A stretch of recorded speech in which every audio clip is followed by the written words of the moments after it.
What's up, beautiful creatives of the world? In this video, I'm gonna be helping 3 different artists break through $100,000 a year in art sales by going through the 4 different critical stages of an art business. And so it is very important to understand these 4 different stages in order to get to where they've already been. And I'm gonna be helping go through each of these different stages to get them to that next level in their art career. So we're gonna be going through 3 different business models, and they're very successful already in their own right. And my goal is just to help them get to that next stage. So my name's Jake Dunn, in case you don't know, or if you're new here. And for the last 6 years, I have been studying business relentlessly and helping build an art empire. In the last 3 years alone, I've helped generate over $20 million in revenue through our gallery, education, art supply, retreats, workshops, and my own wife's original and print business. So I'm super excited to be here with you. Today, I'll be joined by 3 different graduates from our 1-year program, the Mastery Program. And each of these graduates is now a mentor for the Mastery Program. So if you want to learn from these artists and get one-on-one help as you go through your own art career, then you can absolutely do so through the Mastery Program with them as your mentor. So first up, we have Tanya Obu here. Tanya is a French-Canadian artist, or is it just Canadian artist? No, French-Canadian artist from Montreal. And how long have you been an artist, Tanya? It's been 5 years professionally. 5 years professionally. Painted all my life. And when did you start the Mastery Program? In 2020. 2020, awesome. And you graduated 2021? 2021, yeah. Awesome, good job. Okay, and Tanya, for anyone who is an aspiring artist, she's such an inspiration because she actually went from a grocery store clerk to a full-time artist in just that 1 year, right? Yeah, in 1 year. So she was able to quit my job. Able to quit her job and more than replace her income as a grocery clerk with her art career. So now she's living her dream life as an artist and helping other artists do so as well. Okay, so I got some notes here because we have a lot of information, a lot of numbers, so I'll be checking out the notes. But first, I wanted to show you guys Tanya's website so that you could see some of her art and kind of get context as to what she's working with. So all of the information that we're going to be sharing in this video today really is predicated on having a very good product. So as you can see, Tanya creates absolutely beautiful art already. She has a very unique style, a very sellable portfolio, and she primarily makes money through working with galleries, selling directly to collectors, and through her Yeah, so I'm working with 5 galleries right now, just got into a new one, which is super exciting. So with them, I sell mostly large to extra large painting. And it just allows me to reach like different collectors, more wealthy collectors also, I would say. And then I sell through my website everything that's small, medium size. I have also prints and merch, which is t-shirt, sweatshirt. And then coaching and mentoring is also another way I make money. Yeah, and help artists, of course. Yeah, of course. Yeah, and I think real quick, I just wanted to like zoom out and say for artists who are watching this who feel like weird about making money with their art, basically like money's an exchange, right? And so you can't really help other people unless you have that exchange going on. And your art helps people, in their homes, have a beautiful space that they love living with. I actually own one of Tanya's paintings, or 2 of your paintings? I should know. I think it's just 1 painting. I would love to own 2 of her paintings. And I can speak, directly. It's in the nook of our kitchen that it brightens up every single morning as we're eating breakfast, and our son loves to look at it too. And he knows, he's like, Mona Lisa. So it's awesome. And so it's really important to have that exchange. So if you feel hesitant about selling your art, please don't, because you're actually helping people when you sell your art. And so it's good to make more money with your art because you help more people. Okay, so one of my first questions is, what part of the business would you like to grow the most between working with galleries and let's just keep it to working with galleries and selling directly to collectors? I think I would really love to sell more directly to my collectors. So like really growing like this aspect of my business, like being able to sell bigger piece myself and find those collectors that, you know, are more wealthy. I think it's a goal of mine, and growing my social media to be able to find those people as well. Awesome. And what is your current process for like getting leads in terms of selling directly to collectors? Yeah, so I have to be honest, I'm really bad at that. I think right now I'm mostly doing like social media in a way where I show my process. I show like, you know, different, like when someone acquire a painting, I like to show it to people so they can imagine like also acquiring a painting, and then they can imagine, you know, what it can look like in their home. So it's something I do, but it's really something I also need to improve. Yeah. So in terms of like posting on social media, how often are you posting on social media? I would say 3 times a week. Okay. But I post like story every day just to keep it, you know, really active. But like in terms of post, yeah, 3 times a week, I would say. And like that's maybe 1 reel, 2 reels, and then a post that is just photo, like a carousel or something like that. Okay, cool. And so people are going from social media and they're just buying directly off your website? Yeah. Okay. And right now, as I understand, you don't currently have an email capture process. Yeah. So immediately, one thing that's going to help your business right off the gate is nurturing your leads. So for the people who are watching who don't know what nurture stands for, basically that's just following up with people who have indicated that they're interested in their art. So a lead is someone who basically raises their hand and says, I'm interested in what you have to offer. So it's not just someone who views a post, it's someone who views a post and then follows you, right? And if they follow you, then you can technically DM them. So you can follow up them through DMs. And an even better lead than a follower is an email subscriber. So someone that you can email and it's off platform, you can control when they receive the message from you or not. So immediately having this nurture process is gonna help your business. And the next stage is gonna be like, okay, well, how do I convert followers to leads so that I can nurture them, right? And the way that I would do that is I would focus on a customer avatar, and also simultaneously have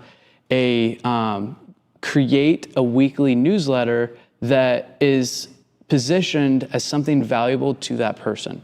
So based off of all the collectors that you've had over time, are there like similar interests that they've shown or similar demographics, like some sort of ideal collector that you've started to see over time? I think they are the one that are, I think I have 2 type of collectors. Okay, that's good. Like on social media, it's really more like younger people. They want to acquire like small painting. They want to be part of something that's really unique, special. And through galleries, it's more like wealthy people that have really big home. They want a pop of colors in their home. I have also lots of people that are into music, I would say. Like, okay. I have that a lot, like, you know, that request of painting like celebrities. And I've done it also as commission. So yeah, I think I have like really 2 different audience that I need to speak to. And this is where I'm like kind of confused about how to do that and how to be able to, you know, gather all of that together. Yeah, absolutely. So it's really amazing. Like your business is already doing so well. So like I just want to back up and congratulate you on like doing such a good job in such a short amount of time. A lot of people don't realize like how a lot of businesses, it's difficult to get a business off the ground. And so it's so much easier going from, you know, $50,000 a year to $100,000 a year than it is really going from 0 to 50. And that's kind of like, you've done such a great job of getting over that first initial hump. I think it's gonna take way less time for you to scale up the amount of revenue so that you're, you know, able to, let's actually zoom out for a second. Like if you did make $100,000 a year, what would you do with that? I would buy myself a studio. Okay. to have a studio gallery for sure. Awesome. So basically reinvest in your business. Yeah. That's yeah, great. Yeah. So we have a goal that we're working towards. That's really important to like have that goal. So we're going after studio gallery. Yeah. And you want to own it. Yeah. Okay. Awesome. Why own it instead of rent one? I don't know. It just Build equity. Yeah, and make it my own. Like be able to do what I want to do with it. Like no, constraint or something like that. Cool. No landlord, total freedom. I can see that's very on brand with you too, having that freedom.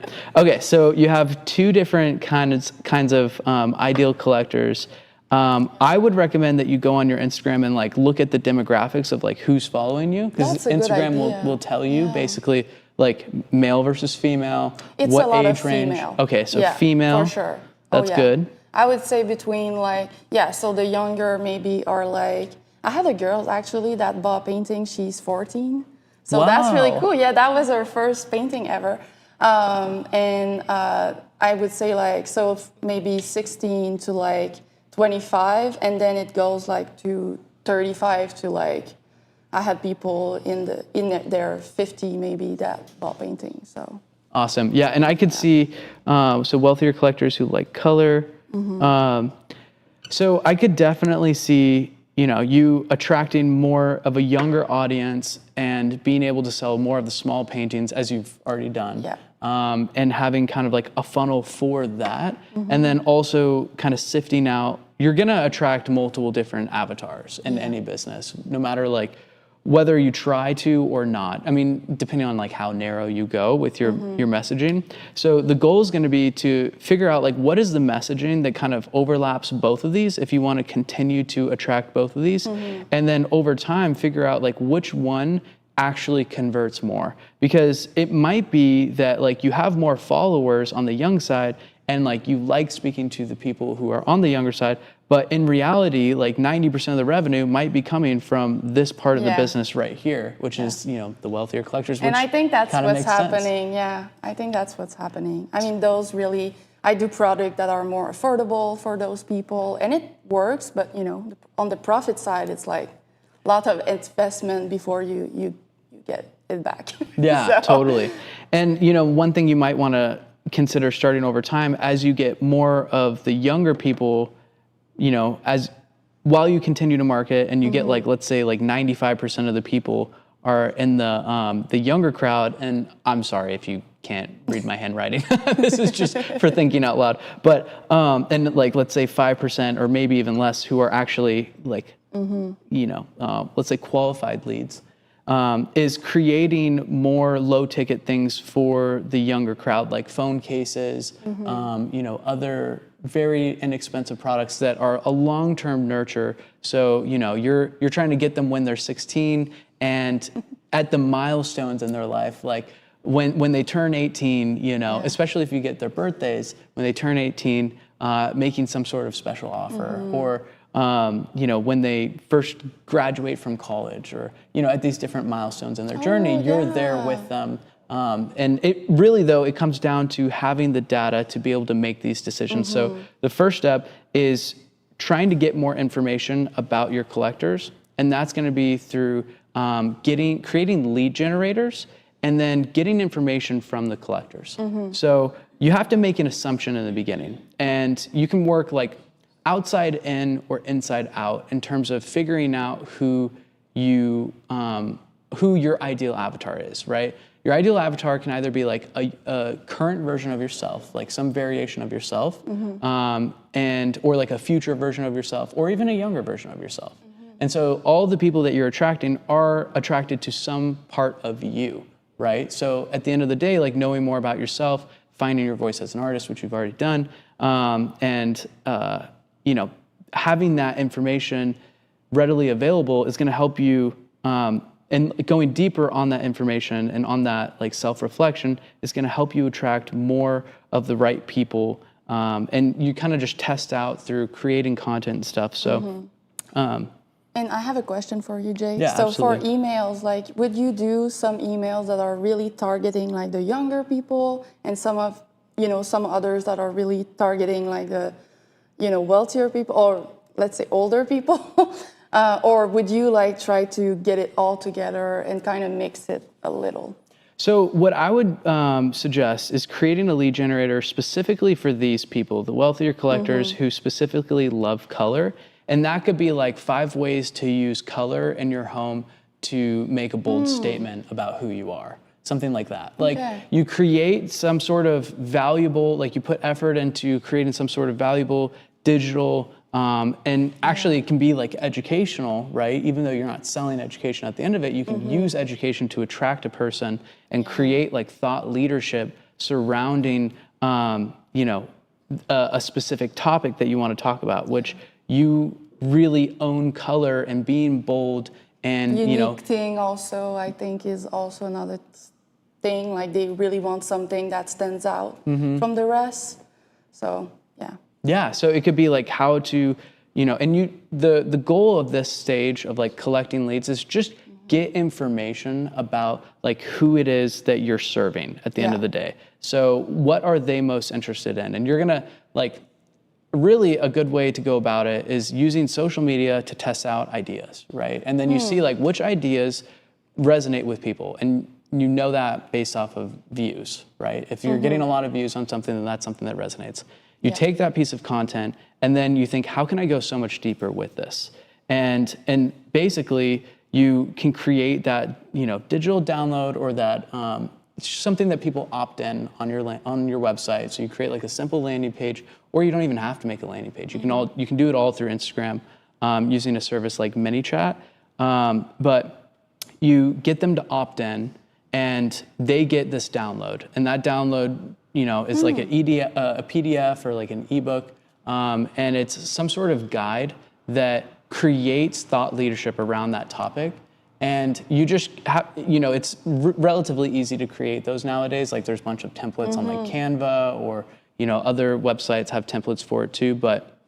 And then create some sort of nurture sequence that's an email sequence that follows up with them after they have got the lead generator. And then the goal of that nurture sequence is to help turn them into a customer. And you're selling something that is, you know, relatively inexpensive. That's like something that gets them in the door. And then once the person has bought and become a customer, then you use that as an opportunity to upsell them. So there's many different ways that you can upsell. But one thing that really helps is upselling something that genuinely has both scarcity and urgency.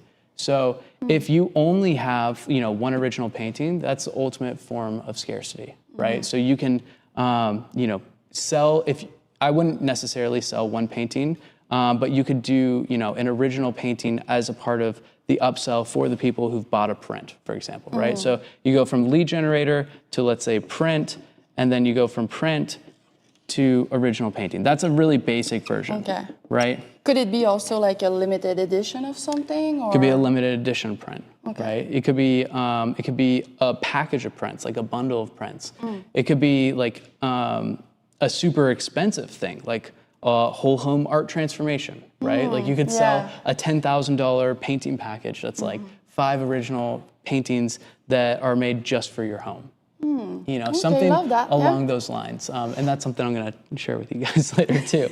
I'm really excited about that idea because I've seen some artists in SOPA implement it and been really successful with it right out the gate. So, so that's basically how I would go about like generating content. You know, you're making content for a specific person, and you're using the content that you're creating to inform what they're interested in based off of how many views you're getting. And you're not just talking about your art, you're talking about a concept, and your art is just related to the concept. And then over time, you know, as long as you're turning those followers and those views into leads, and then you're following up with them through nurture, then you'll convert people into customers.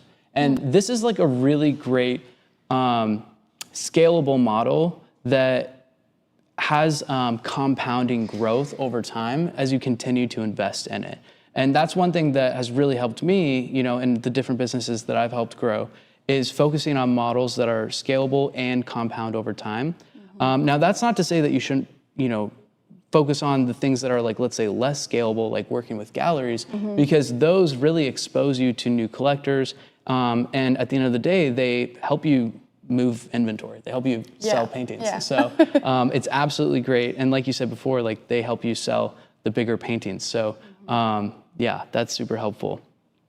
And how many emails, like, would you say is a good number? Like, if you're trying, you know, to nurture them, like, so they don't get annoyed by you at one point, or?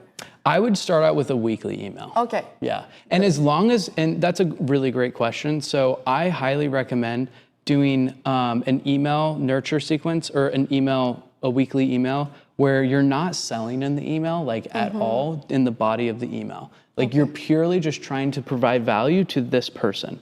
So the more that you can think about like, who am I serving, the easier that the entire process becomes.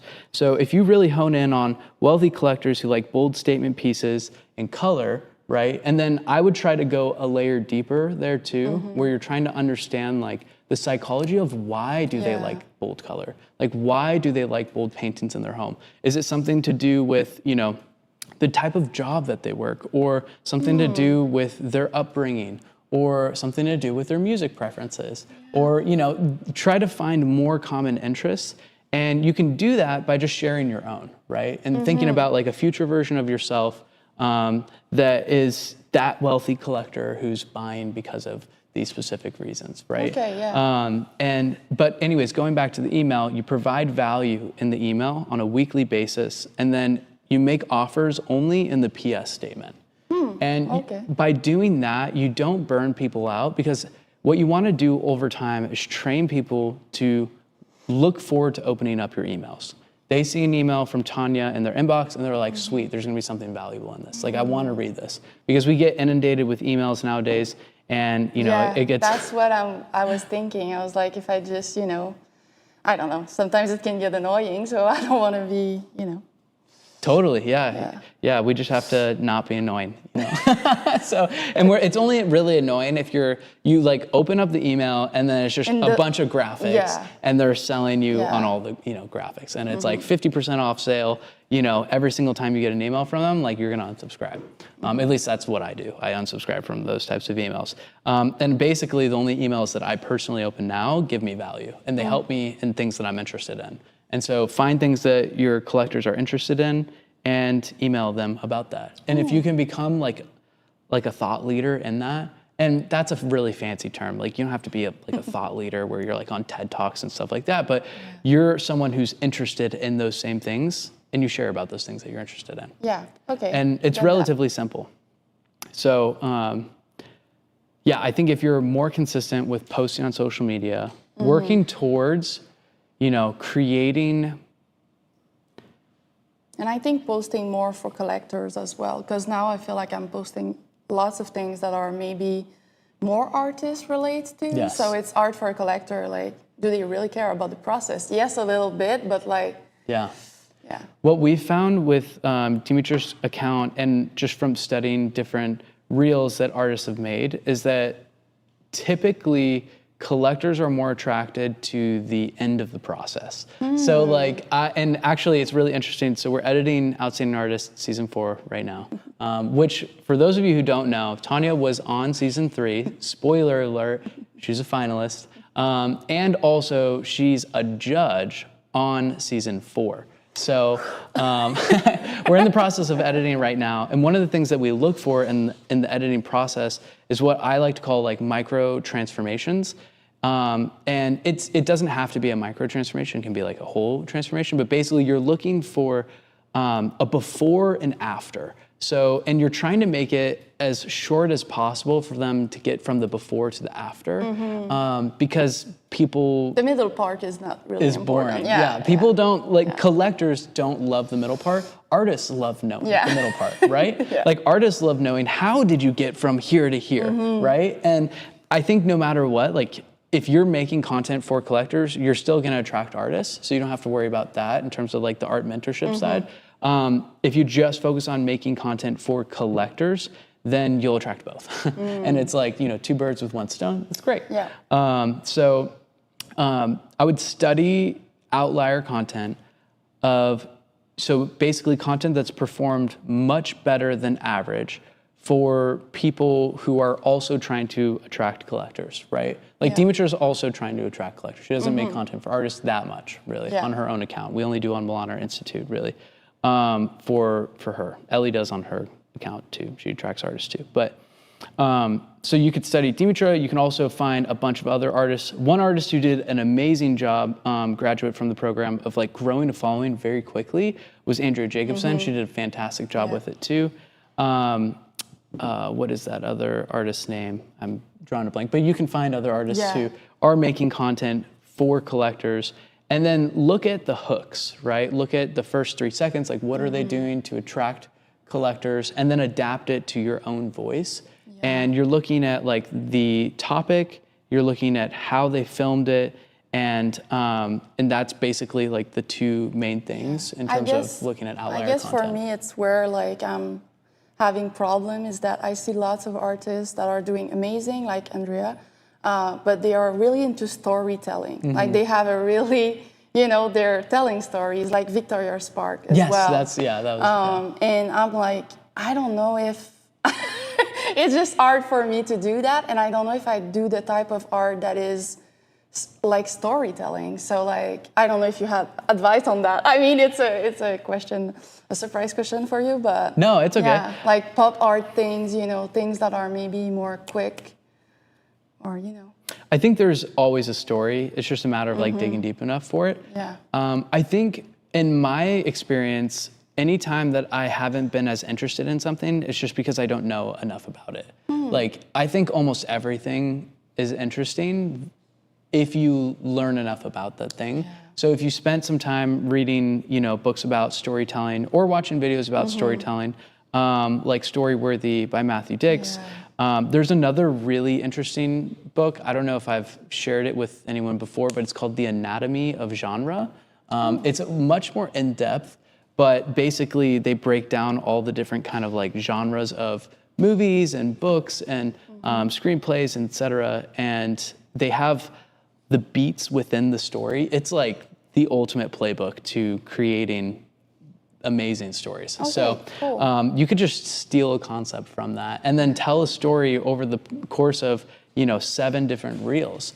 And one thing that's really great about doing the email newsletter is that that's going to help give you more social media content. True. Because an email content is content, right? It's just like writing versus a video. So if you write like a longer email, then that could be potentially, 5 different pieces of content if you break them up into 15-second videos. And you don't have to do like you can look at the low-hanging fruit in terms of content too. Like at Milan, our experience, I was talking with one lady. She's like, I'm not good at videography. I suck at it. How do I, make good content?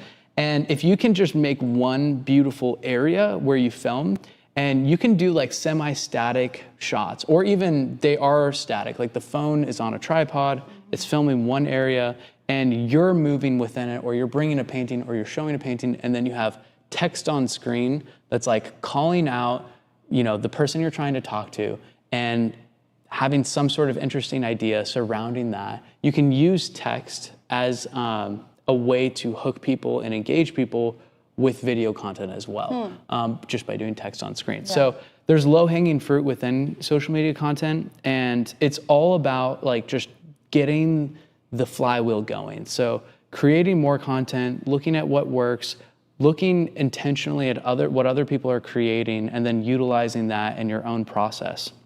So one thing that I really wanted to focus on though is like the upsell process and taking people who have collected and following up with them over time. So do you have any process in place right now for the people who've purchased your from your website? No.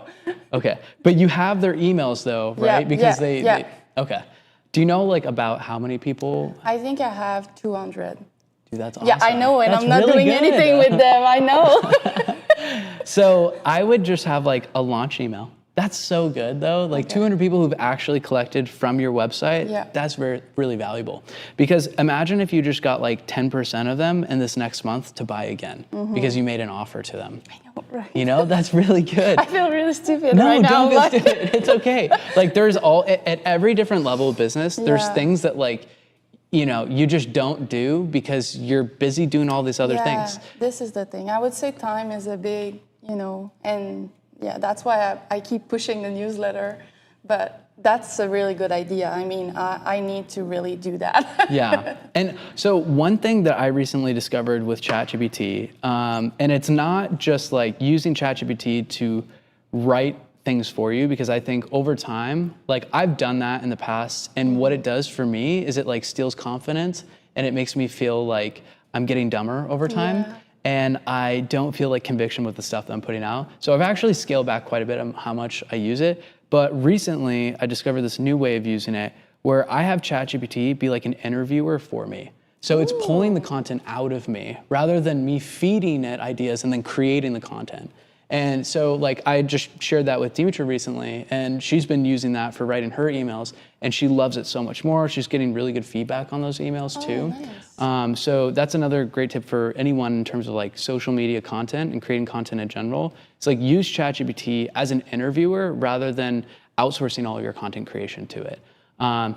So anyways, I know we got to wrap up here soon because we have two more amazing artists who are going to go through their businesses. But before we get to that, I really want to stress enough that you're doing an amazing job already with your business.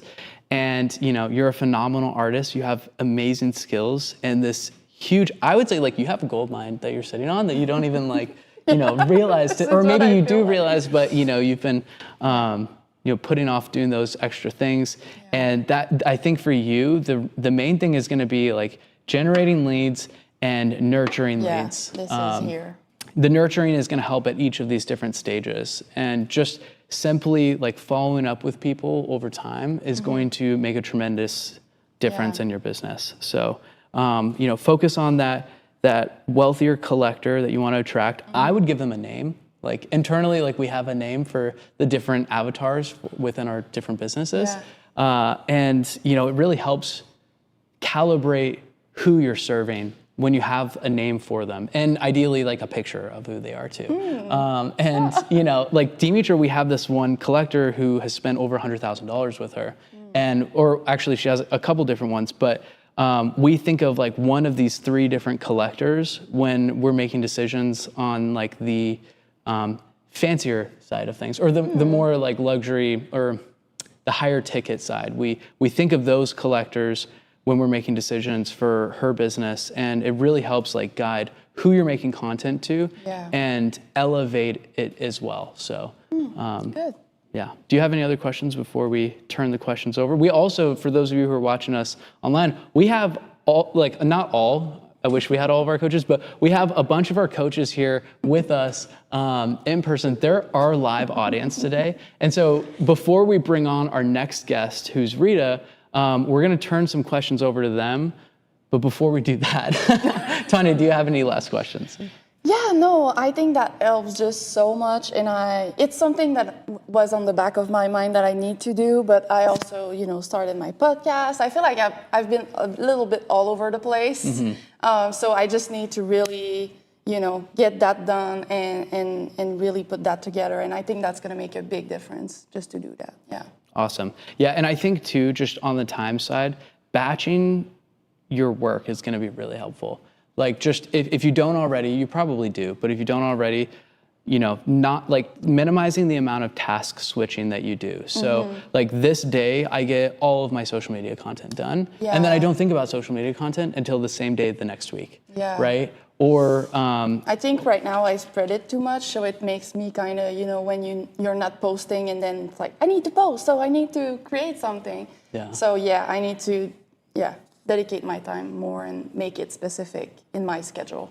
Yeah. That's also another thing. Totally. Well, good job, Tanya. Thank you. All right. Do you guys have any questions? Aaliyah.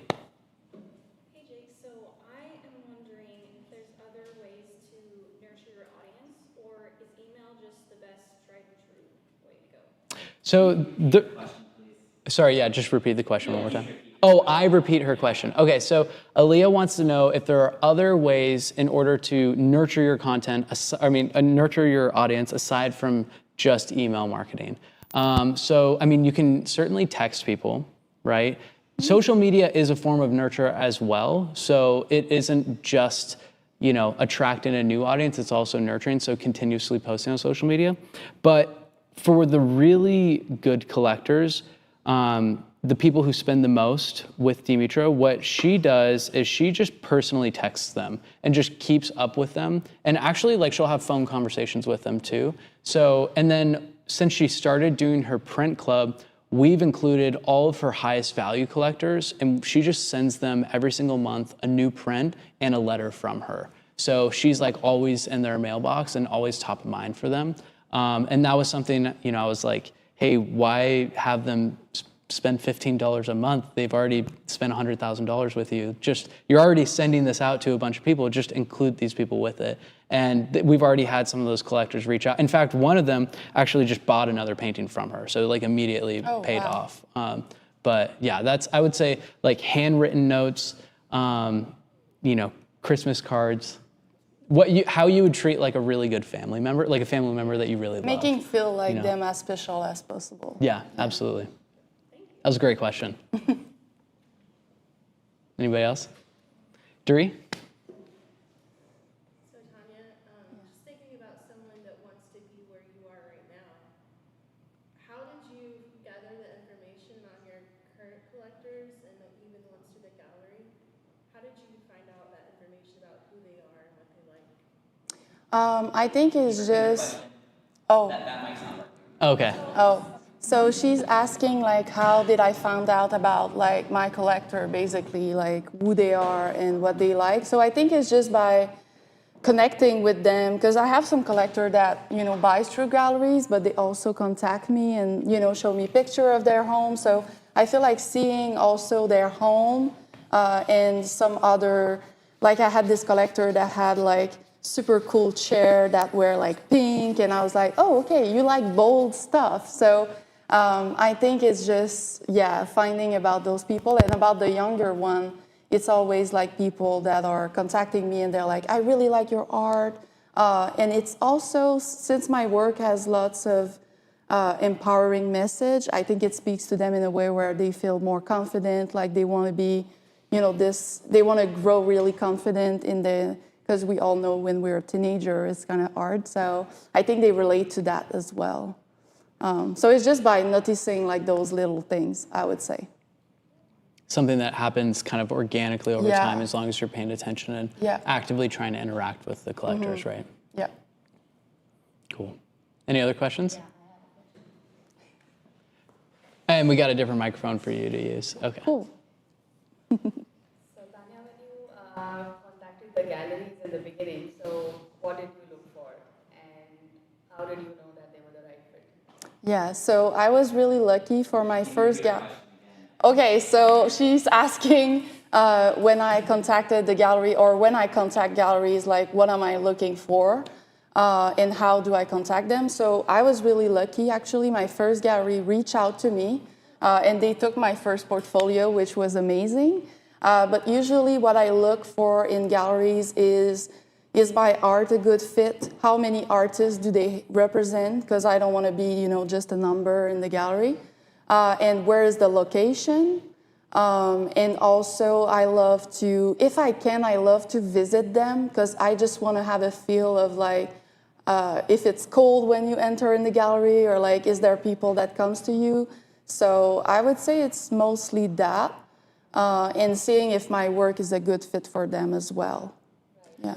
Are you working with just galleries in your town, or you're doing it abroad or in different cities? Repeat the question again. Oh yeah, so am I working with galleries only in my city, or in other places as well? So I have galleries in other places, and I'm trying also to expand that.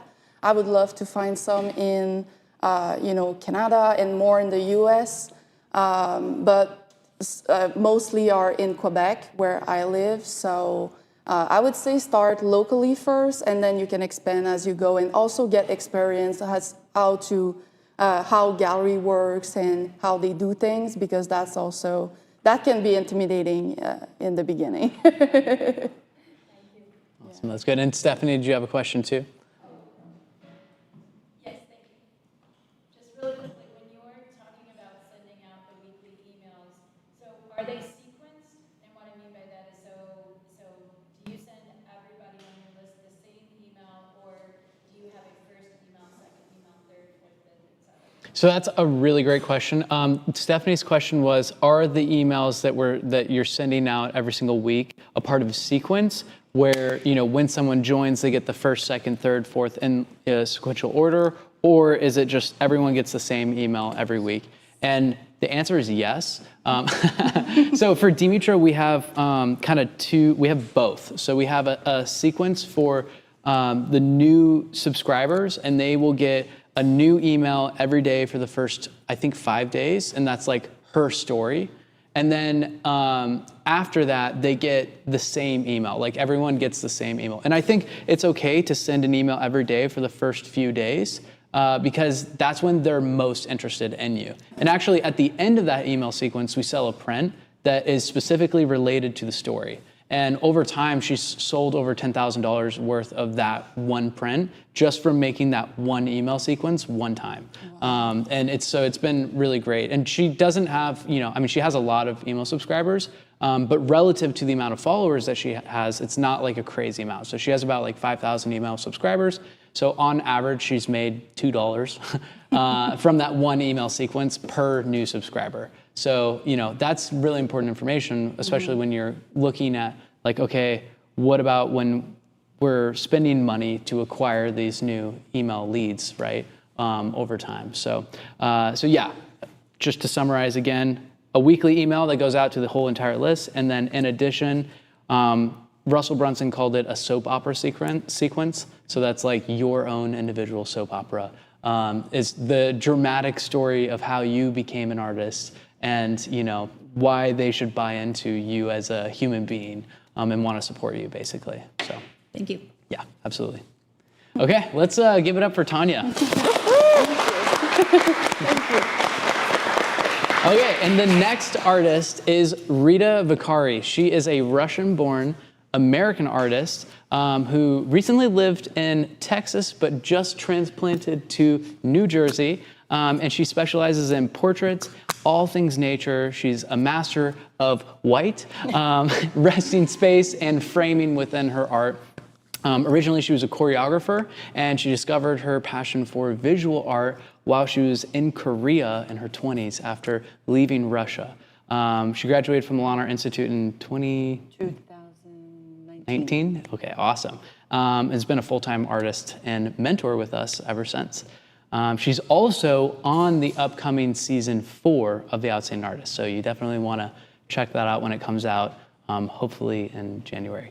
We're working hard to get it in January. So, so you're at an interesting point in your career. Well, before we get to that, so just going through the numbers real quick. Rita right now makes around $35,000 a year just from art shows, around $15,000 to $20,000 a year selling direct to collectors through social media and email with her website, and then makes around $30,000 a year like Tanya from mentoring and coaching, and then an additional $10,000 to $25,000 a year through murals, commissions, brand collaborations, projects in general, right? Sounds so awesome. Yeah, woo! Right? So typical process right now generates leads through art shows. Mm-hmm. So not only are you're applying, and how about you walk us through it actually instead of me? Yeah. So because I moved a lot, it was kind of hard to find a local audience. And you know how we start selling to people that we know and then people that they know, and I was so confused where to find customers. So I tried some gallery shows, like group shows where you get juried in. I tried social media. Obviously, it takes time to warm people up for that. And then I tried tent shows, and I think it's just such a huge confidence builder. You get to know yourself, your art, what you do. Like I find out about myself and my art and what I do and why I do it by talking to other people. And it is ultimately just the warmest audience, people who go to art festivals. So it's not just art shows, it's tent shows and art festivals. They're huge. The exposure is huge. You get, 10,000 people walking through your booth every day. It's 4 days. I once participated in a one-day show, and we had 70,000 people. Wow. Over one day, and it was. What show was it? I'm sure right now the artists are thinking like, damn, what It show was- is that? It's Arts Goggle in Dallas. Arts Goggle, okay. The DFW area, Fort Worth in Texas. I mean, everything's big in Texas, so 10 shows are huge there. And so, yeah, I kind of continued that strategy because I think I fell in love with the idea of connecting to the person that I meet and really help, like it just helps to create such connection. They see you, they trust you almost instantly if they like you. Sometimes just walk away and they were like, okay, well.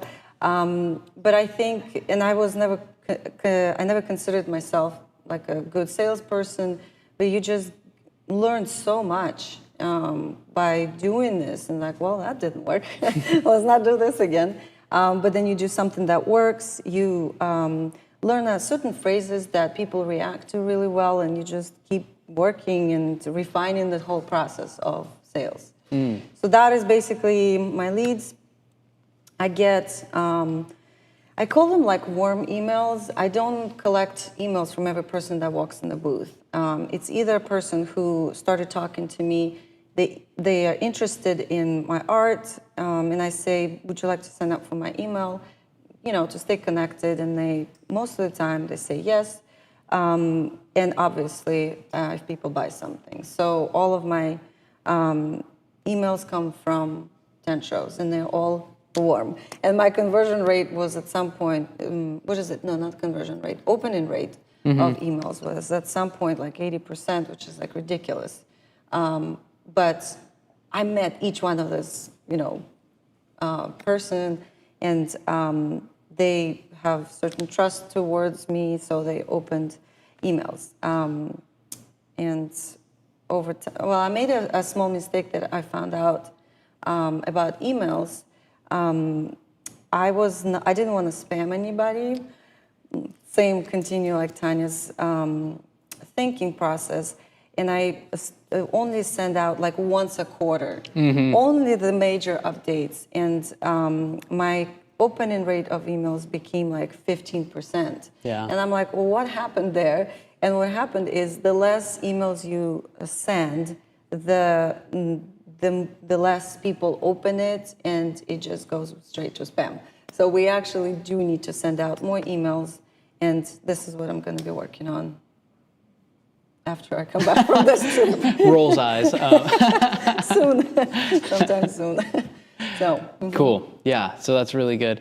Okay. And then what's the process like? Do you have some sort of offer or anything like at the art show, or is it just like, here's, you know, my art and it's for sale and buy it if you like it? Yeah, I just hope they fall in love with me and my art. Okay. There is no offer. Okay. It's literally just talking.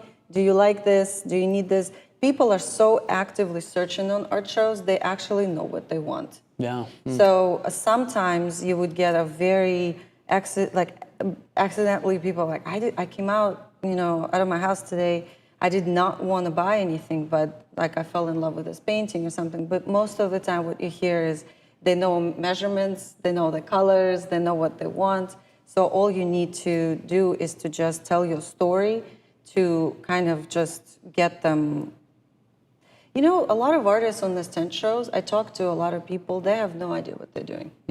They don't know their message, they don't know their brand, they just do what sells, and when you talk to them, it's so dry and not personal. So I think that helped me to stand out, and obviously we learned that in the mastery program.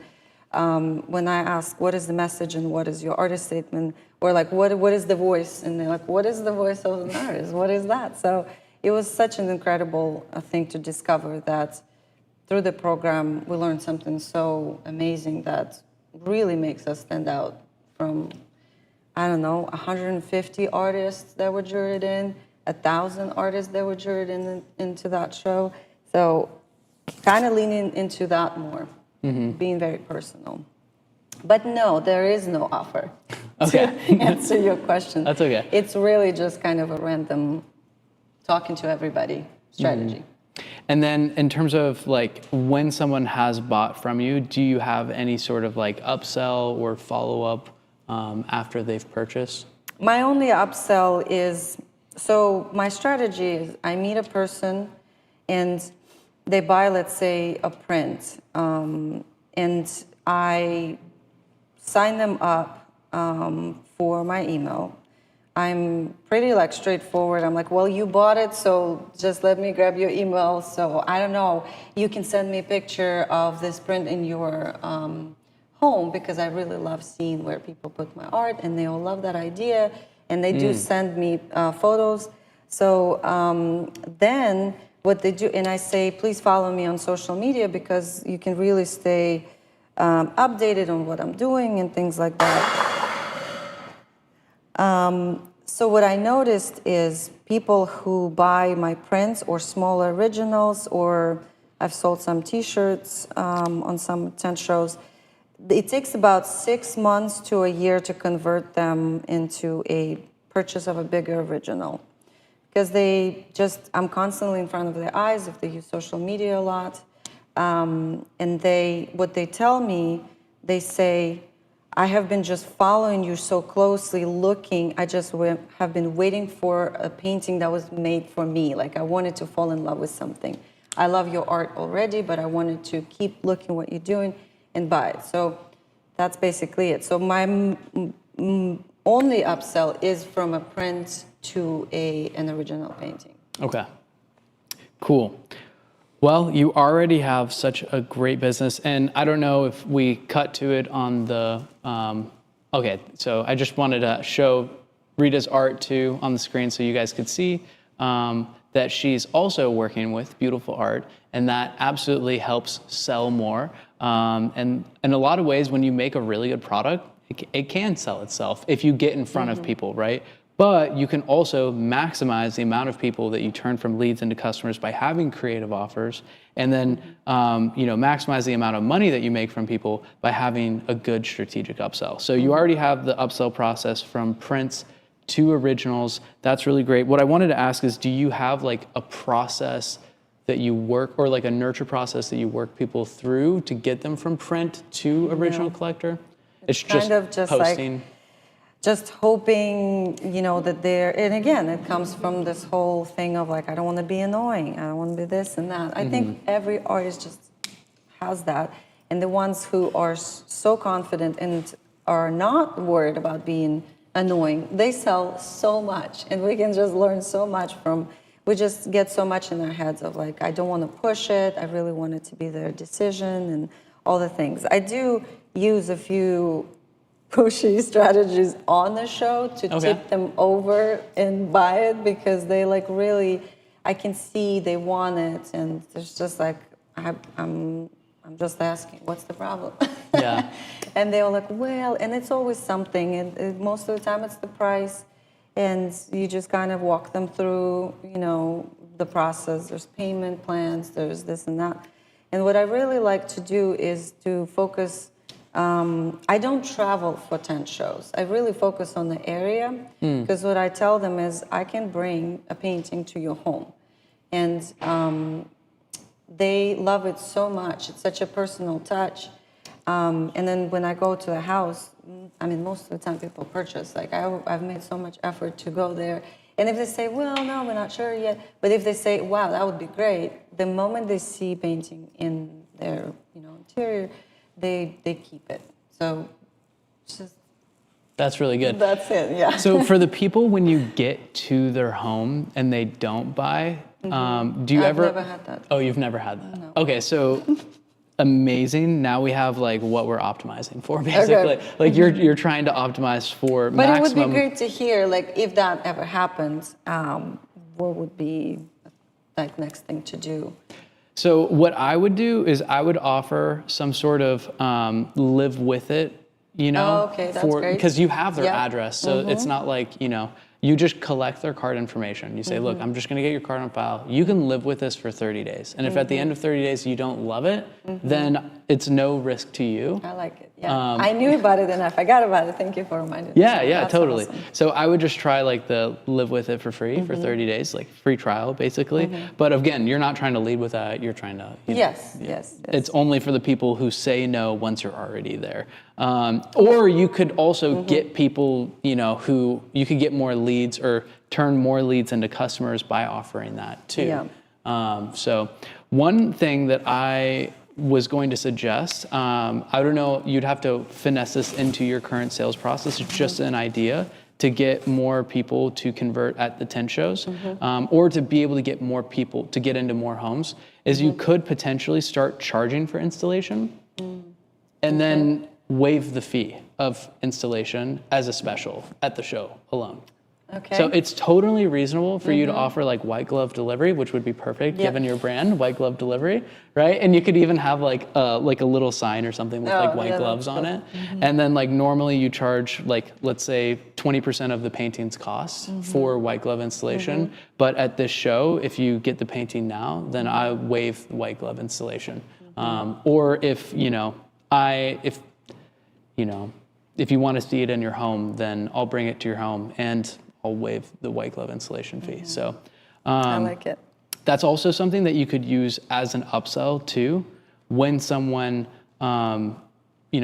purchases, you can offer installation as an upsell as well too. So you don't have to necessarily waive the fee, but I would try to stay consistent though, so that you're not having like some people pay for it and other people not. But I think it's totally reasonable to have it as a product that you could charge for and then, waive that fee as like a conversion tool too. So, I like it.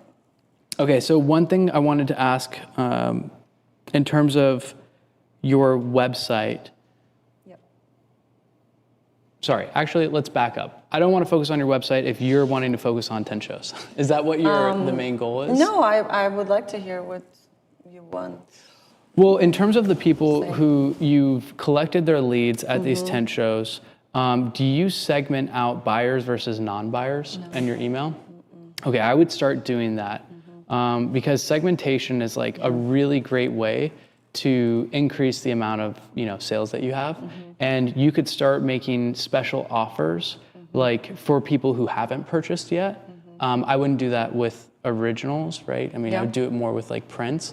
But one really amazing offer that works time and time again for like everyone is like the buy X get Y free offer as a way to get people to buy for the first time and to convert them into a customer.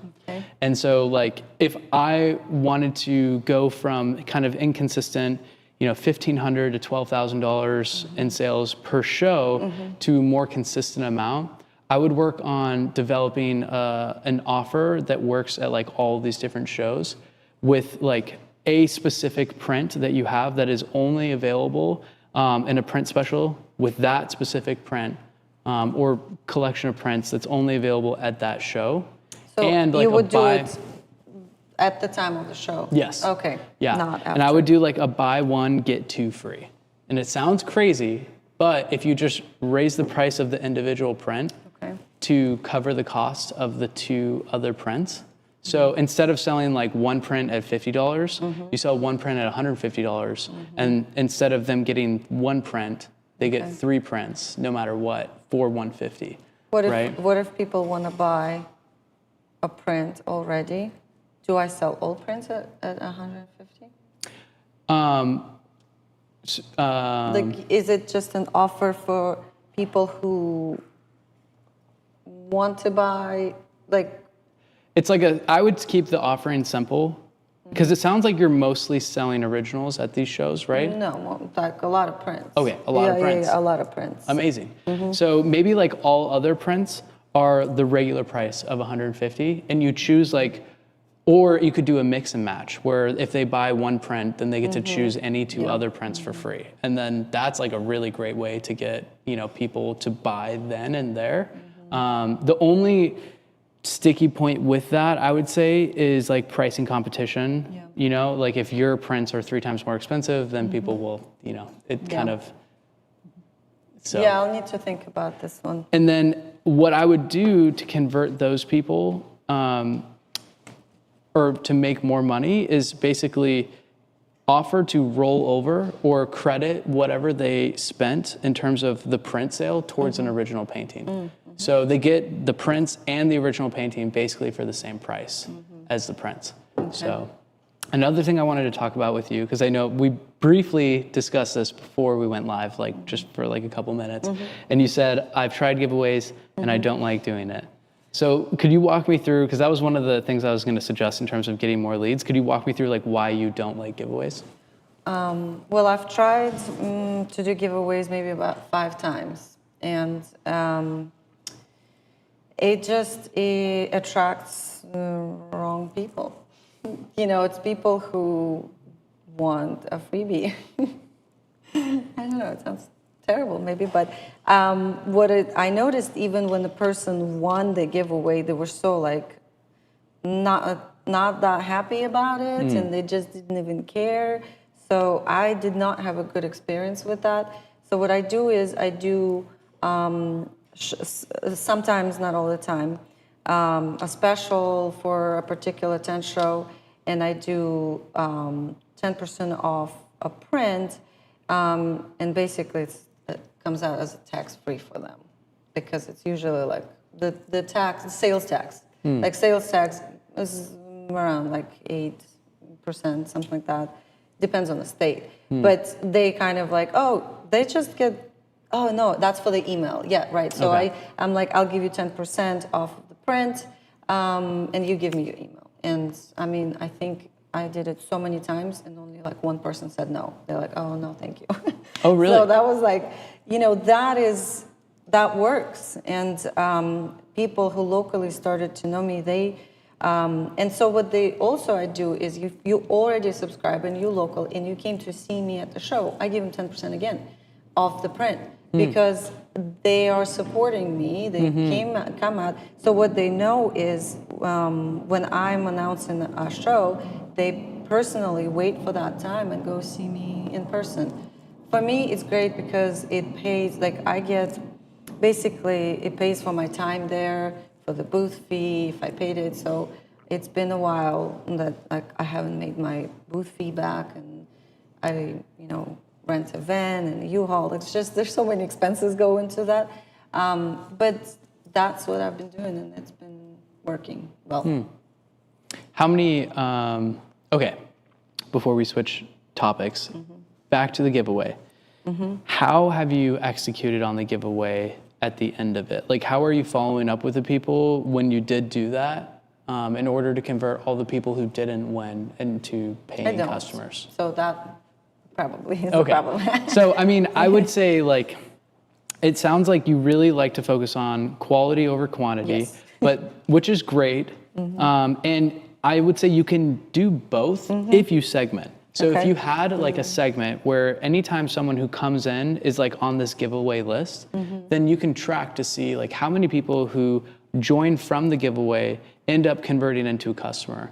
And so what I would do if I was like in your shoes going to these events, and the goal, if just to have extra leads, just to test it out and give it a chance. Because what if instead of making $10,000, you made like $50,000 at one of these shows because you collected 500 emails, and then from the 500 emails, you got 10% of them to convert to a print, and so that's like 50 print sales, and then from that you got 10% to buy originals, so like 5 original paintings, and I don't know if the math works out there, but and it's all fancy, nice round numbers of 500 down to 50 down to 5, but anyways, so what I would test out doing is some sort of giveaway for a special offer that you have available at that tent show only. Okay. And I mean, this is just an idea, so absolutely I won't be offended if you don't do it. Do you suggest to do something really valuable, like a small original, or stick with like a $50 print? I would do whatever it is that you can sell many times to other people.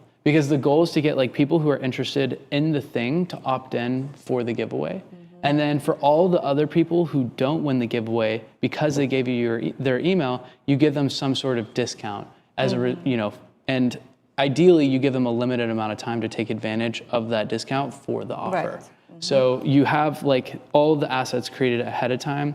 You have like, let's say 3 to 5 emails that you've written that's gonna go to all the people who opt in during that show alone. So if you have, you know, the show where there's 70,000 people walking through, or maybe it's not 70,000, That's a very rare occasion. yeah, but maybe you have like 500 people walk through your booth throughout the show, and you're able to get like a bunch of those people, and you're doing the giveaway after the show is over through email. Right. So That's you have an what I offer that's available there, and then if they end up winning the giveaway, then you just credit their money back to them. So like you can still sell them the offer while you're there too. But you have the giveaway be the thing that you're trying to sell, and should be prints or some sort of print bundle so that it's like somewhat valuable, at least like $300 or $300 to $500 worth of value. A reason for them to opt in. All the people who don't win the giveaway, congratulations, or not congratulations, right? Sorry, you didn't win, but you still can be a winner, you know? And then in the email, you sell them the giveaway, or the same offer that you are giving away, right? Okay. And they still have a chance to win.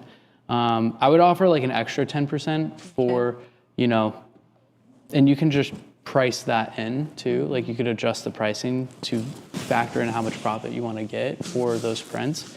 And then for the next 3 days only, because you came and, you know, supported me at this local show, I'm offering an additional 10%, so 20% off of this bundle, the thing that you like didn't I haven't win. done that for sure. Like I just like, well, here's the winner. Sorry, everybody else. So I kind of stopped there, and yes, it makes sense to continue doing that. And then upselling all the people who bought that too. So that's like the key next step, so that you can like actually make a good amount of money.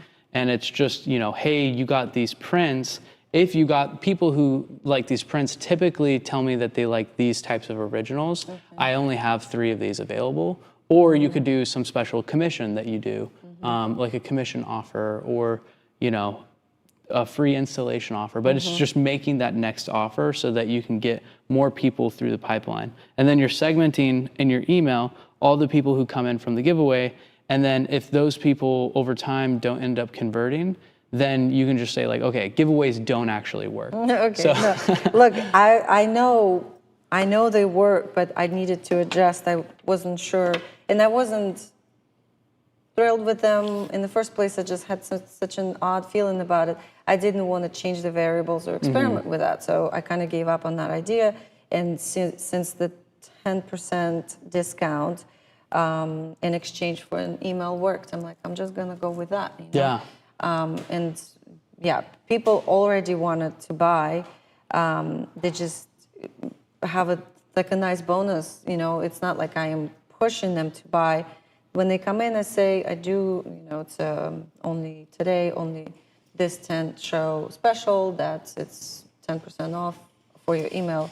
And they're like, oh, wow, that's great to know. So they start like looking. But yeah, that's what I've been using. But I might try what you are saying. I did want to mention about doing so many art and tent shows, but can you guess what is the most popular question to an artist on a tent show?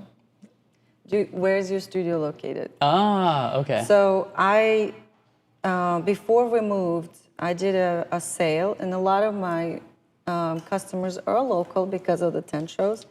A lot of them asked to come and see the paintings in person.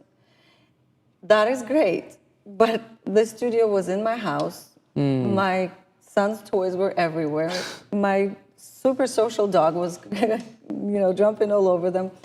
I just realized that the moment you say home studio, they're like, oh, like it wasn't like as impressive for them. Yeah. So it really pushed me to think about a professional studio space, which I'm very glad that I got it. So I've been in a studio space where I can actually invite people and not apologize for the mess. Like I can only apologize for the artistic mess, not the,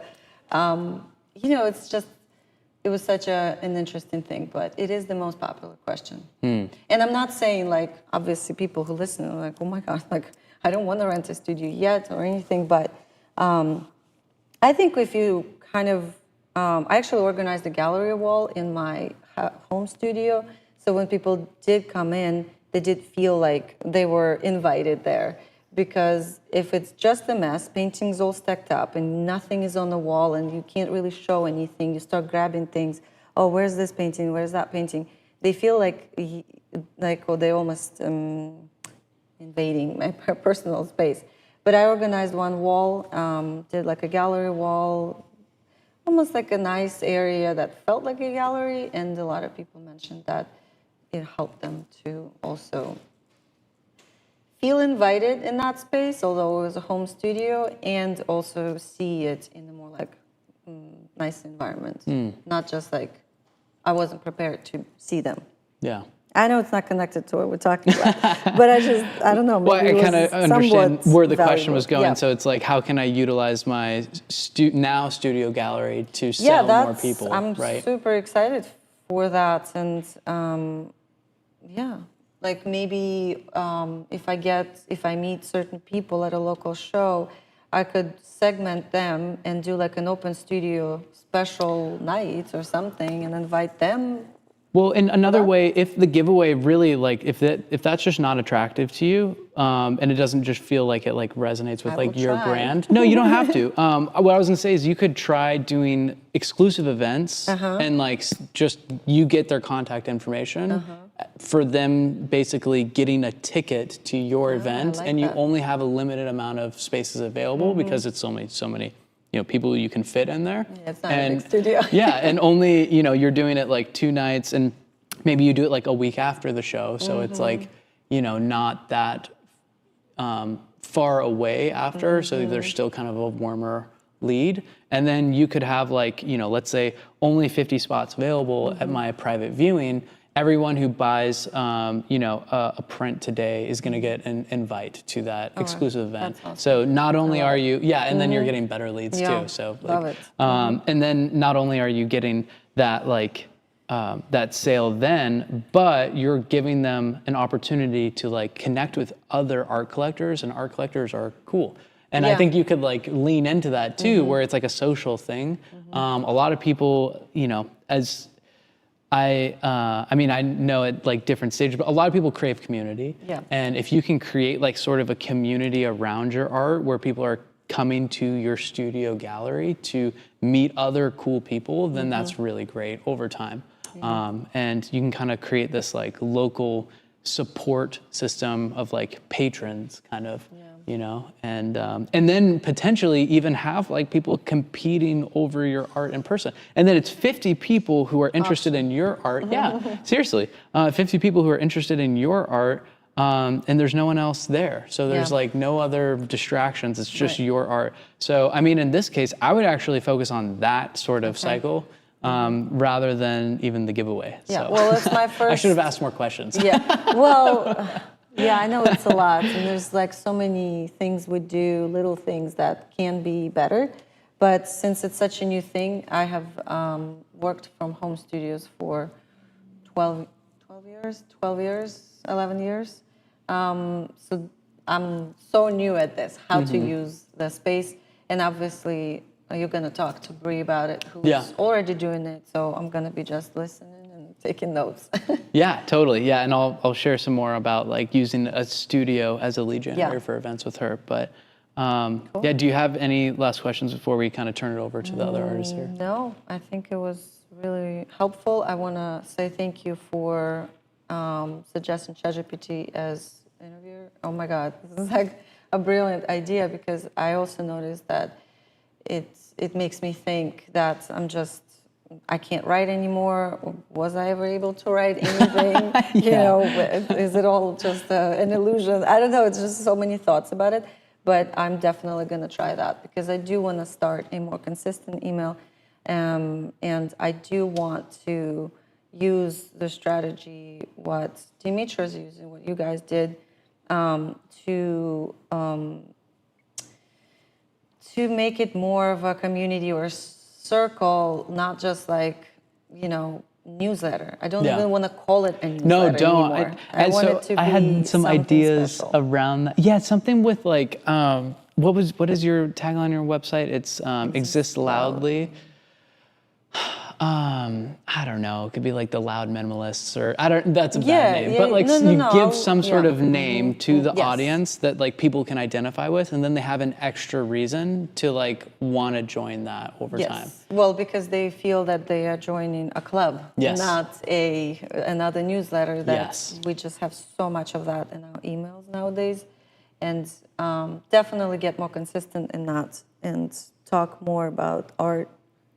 And actually, I don't even want to talk about art that much. I want to talk about what's in my head. Yeah. Let's see how many people else. And honestly, I think like the artists on the crazy. list want to hear you talk about art, but Yeah. the collectors want to hear like what's beyond just the painting. And a lot of collectors are not very art literate. Like Right. they don't really know how to talk about art that much. And so it feels like disconnecting for them to if you're only talking about art. So if you can find the things that like you're interested in and they're interested in, and you just talk about that centerpiece there, and then you tie it back to your art at the very end, it's a much better, like they will feel a lot more comfortable about you. Like Dimitra she always like mentions art and, you know, I've been inspired lately because of this. And, you know, it's something that's happening in her life. That's like the subject of her, you know, Dreamers Print Club. And she talks about her dreams and, or Dreamers, Dear Dreamers newsletter. Right. But anyways, yeah. Yep. So, okay. Cool. Thank you so much. No, thank This you. was really great. Do you guys have any questions? Yeah, Delia. I don't know if the microphone even works, so it should work. Okay, cool. Hi, can you hear me? Jake, when introduced you, he mentioned that you're also doing commission work. So my question to you is, did you have bad experiences with commissions and murals? And what do you do to make it a successful endeavor? Yeah, I actually don't like commissions. So what we put there, commissions, I love projects. If I work with a restaurant, if I work with brands. So I did a few customization events for brands like Coach. Like if you go to your local mall and you walk around and you walk in a, you know, especially Coach, check out Coach because they love doing customization events, and I know that they've hired artists before. So what you do is basically they sell. So this is their upsell.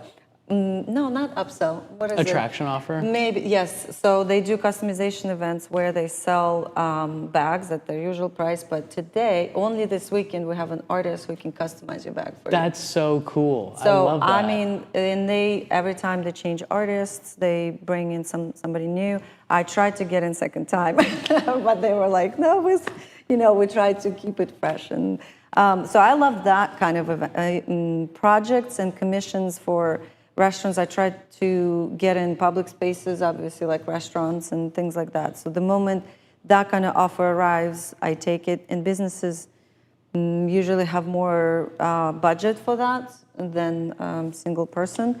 So you just want to get in that. Commission work is personally not my favorite as of doing commissions, unless it's super specific, like I just love your art and can you paint me an elephant in your style.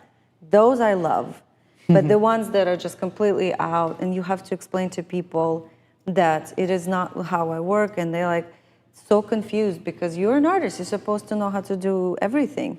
And you just spend a little bit of time because there's so many questions. Like, can you do a portrait of all of my family members? Unless, I put birds on your head, I'm not going to do it. You know? It's like, you kind of, and the more you say it, the more people, I think, respect you. Yeah, that's good. Thank you. Elena? Okay, so I was wondering, because you mentioned a bunch of expenses, so I was just wondering, and I know it's probably varies per show, but how much would you say you invest in terms of, I know booth prices and all that change, but like prints and other products and other expenses to put on a show? Yeah, so I think my expenses for each show is a booth fee, which varies between $300 to $1,100-1,200 sometimes. Like, it depends on the show. But it's usually approximately, I pay about $400 to $600. Then a U-Haul. We rent a U-Haul all the time because there's no car or truck that can fit my tent, the chairs, all of the artwork. So that's the expense. Sometimes it gets up to maybe $200.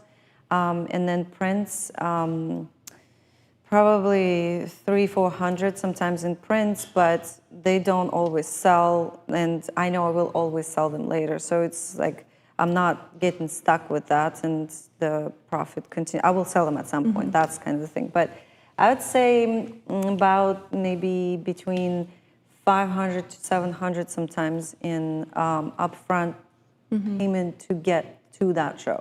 It's a lot, I know, but Yes, I had a think what you follow-up. get from it is actually, I can pay $500 in ads on Instagram and get nothing, Yeah. you know, because I just don't know. But I'm just going to the place where people are, you know, ready to buy or sign up or interested in art. So that's, I think it's worth. Well, and one other thing real quick, just before you have a follow-up question. Another really amazing case for doing the 10 shows is the learning process, like the iteration cycle that you kind of talked about before, of like, we didn't get to touch on ideal avatar, but you probably have a really good idea of like who likes to buy your art over time because you've sold so many pieces in person yourself. So I think if an artist is like really trying to get to know their collector and try to, you know, spot the trends of like who typically gravitates towards their art versus who doesn't, you know, it can really help to start with 10 shows and then use that information to create content over time too. Definitely. It did, my ideal collector or avatar did change a little bit. And it's just before my biggest enemy was couples. Because usually only one person in the couple liked it and the other one hated it. And it is such a weird experience, so almost never sold to couples.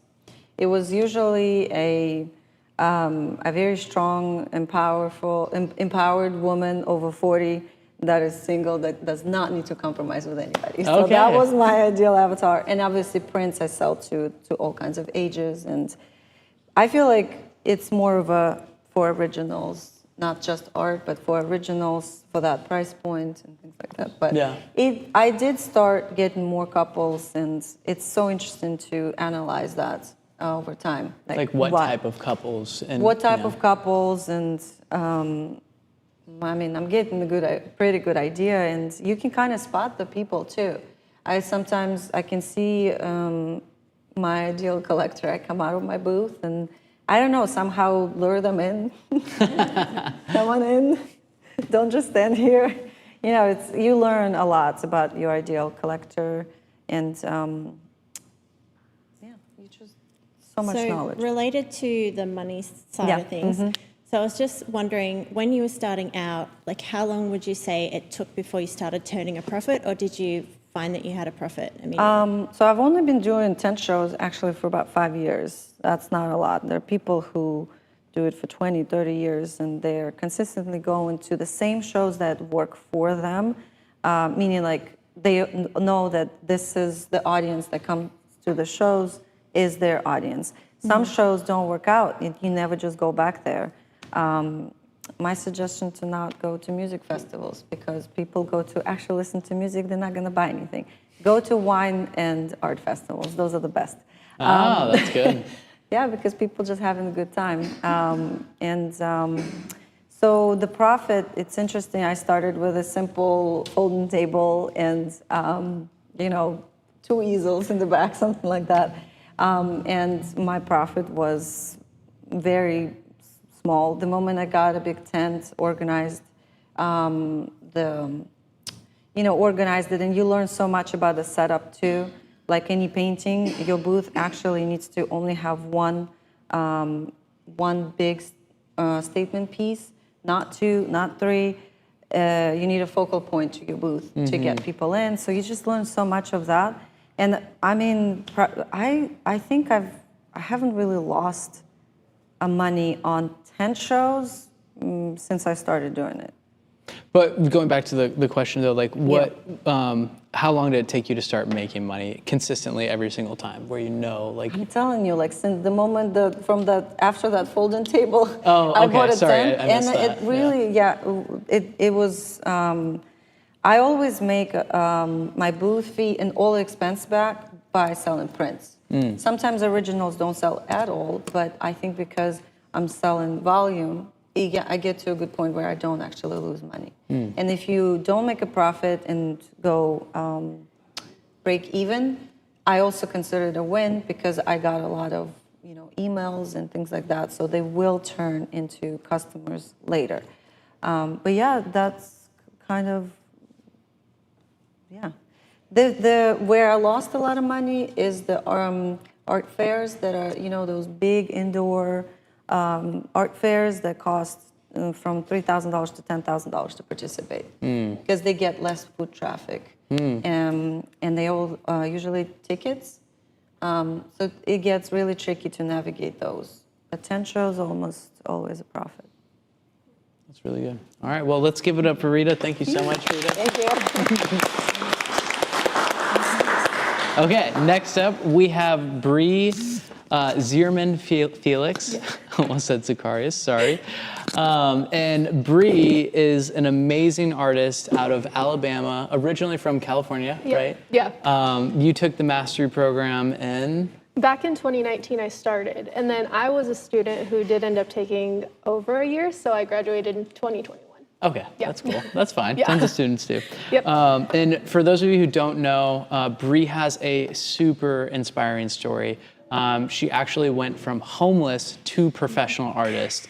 And you're gonna get to hear more of that story in season 4 of The Outstanding Artist 2 because Bree's also on season 4. Yes. So I'm so pumped for that to come out and for those of you to get to hear a bit more of her story in that too. But okay, cool. So real quick, I just want to show those of the folks some of your art. Original at the bottom. Oh, collect original? Yeah. Okay. Perfect. Show some of your art and so people can see that you're also working with very beautiful paintings.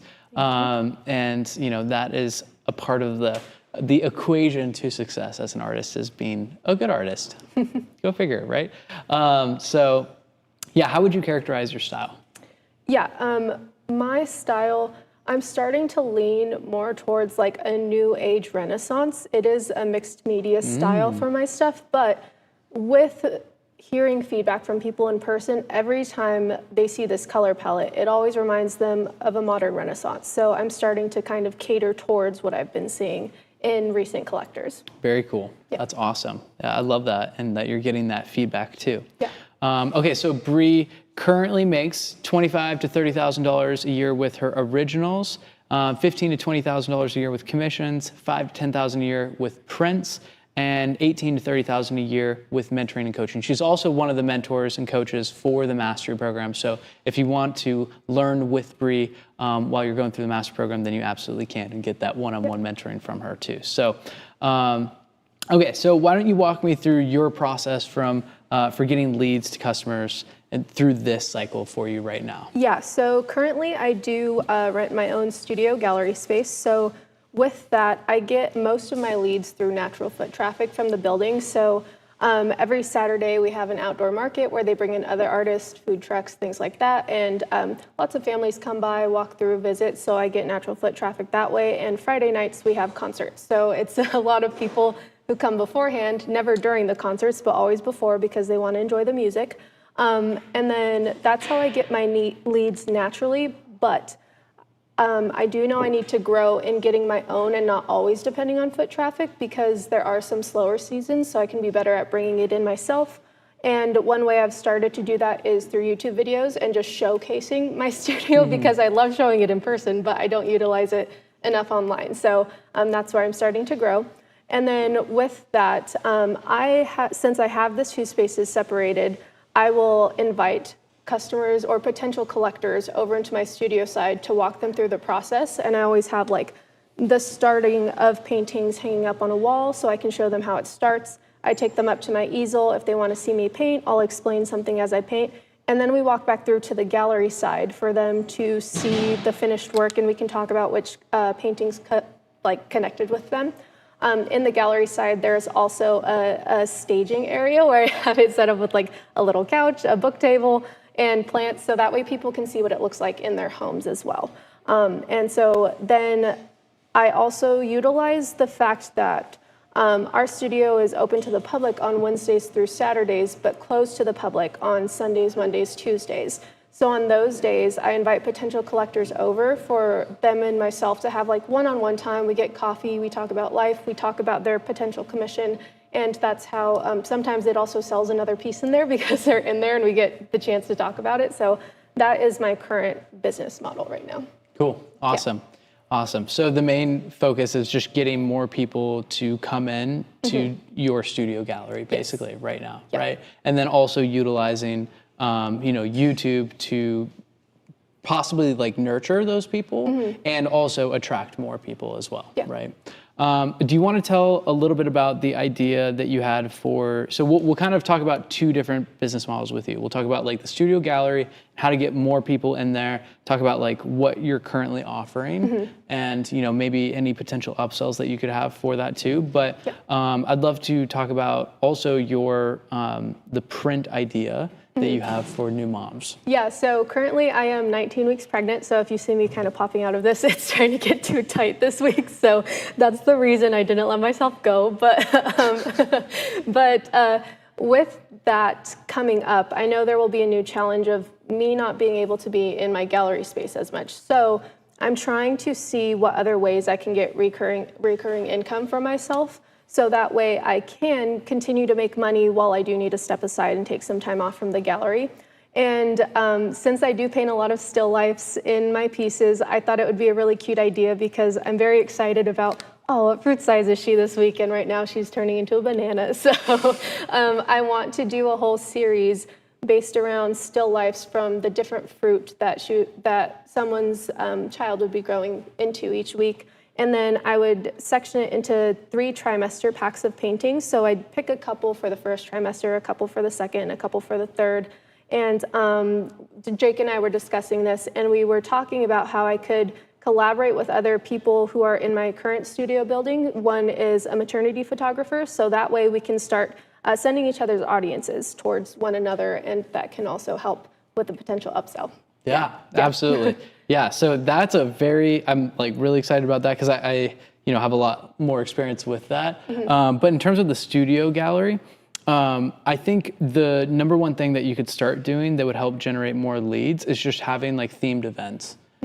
Because a lot of people, especially like related to the area, it's great that you have that the organic foot traffic coming through those, what did you call them? The music events and the art markets on Saturdays. The art markets on Saturdays, but being able to give other people a reason to come to your event will help nurture them in person, right? And turn those leads into customers. And you can also like collect more leads by getting people to opt in for the event. And having something to promote like that is really going to help.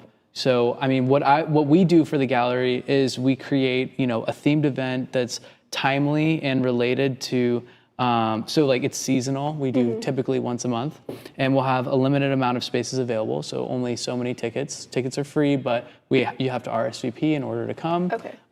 So it's basically just getting people to RSVP, and then that's how you get their email. Yeah. And then you have some sort of offer at the event that is just for that event only. And then that's how you're like monetizing the event. And then, you have an upsell between either like if the ideal situation is you create a themed event that is related to a painting collection or a collection that you've just released. Okay. And also like overlaps with the audience and like what they're interested in. Yeah. So, we're thinking of like we have like 3 different circles here. The centerpiece here is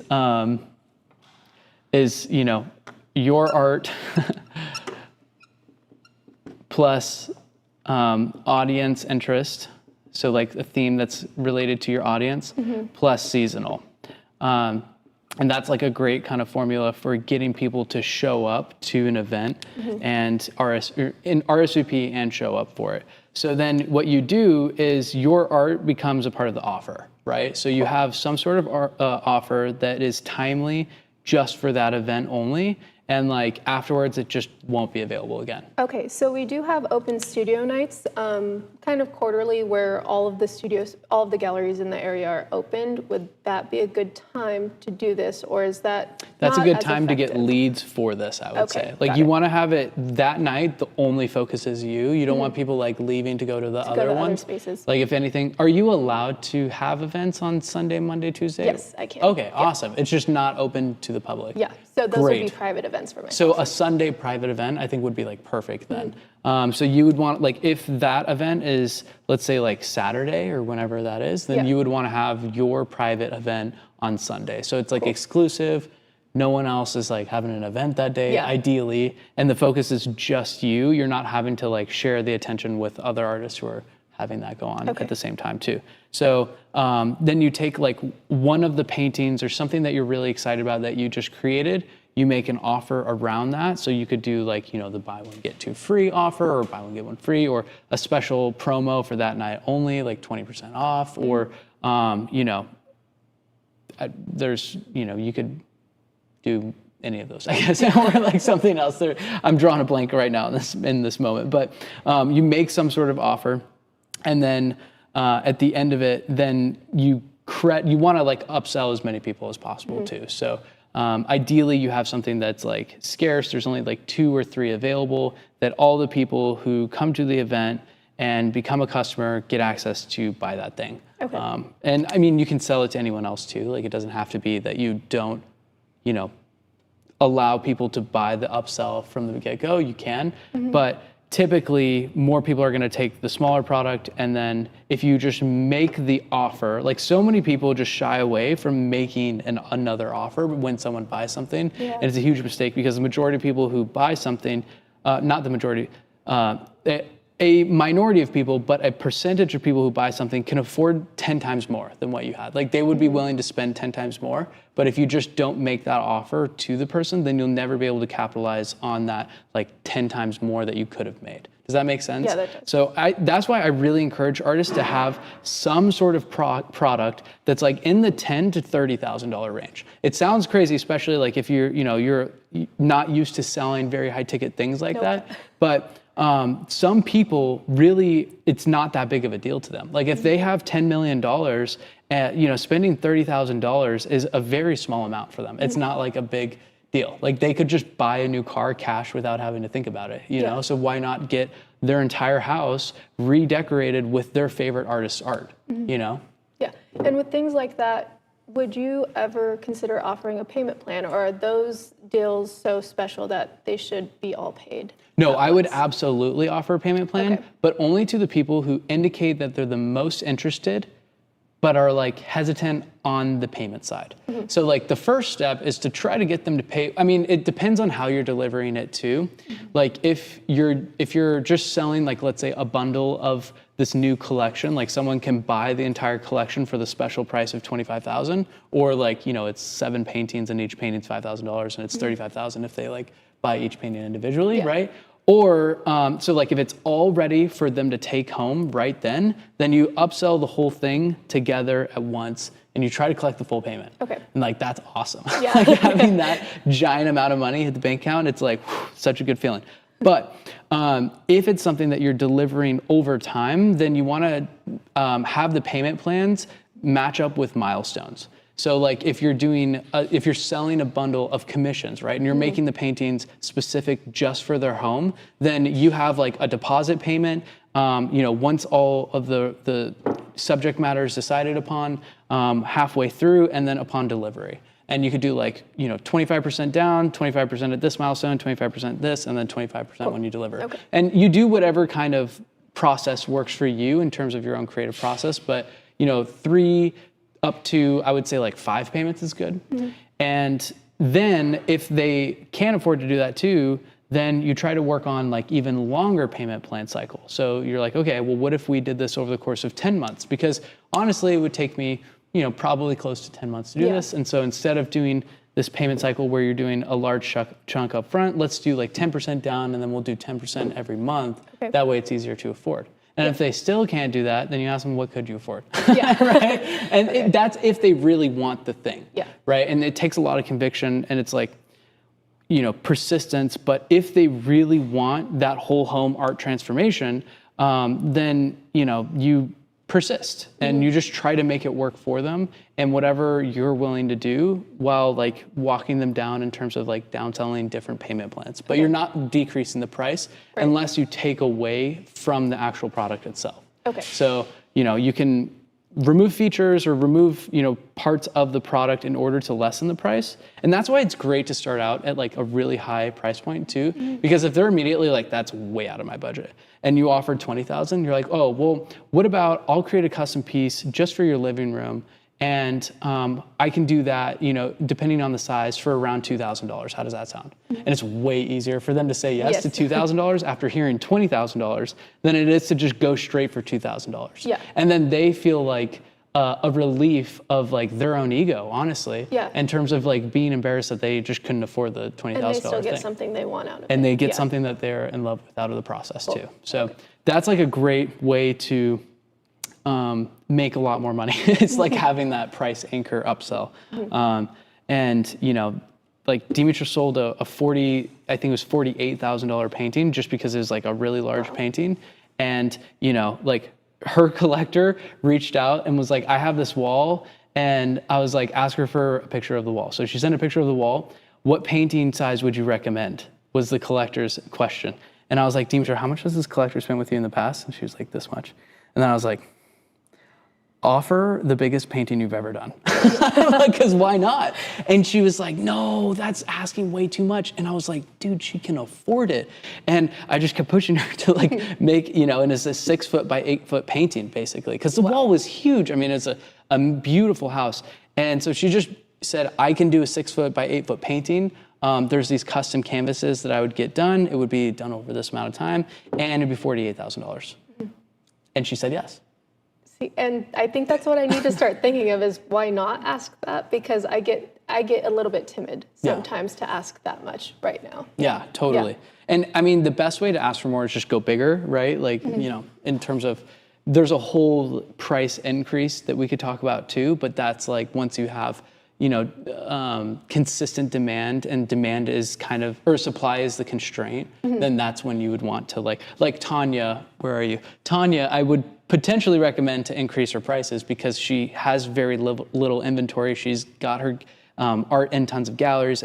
But another thing too is as you have less time, like when your baby's born and you have less time to create, then you'll have less supply, and then you can justify a price increase too. And there's a whole like price increase strategy that we utilized for Dimitra that helped her sell like an additional $20,000 worth of art when she raised her prices. So, but the gist for everyone who's listening and online too is like, don't ever increase your prices without letting people know ahead of time.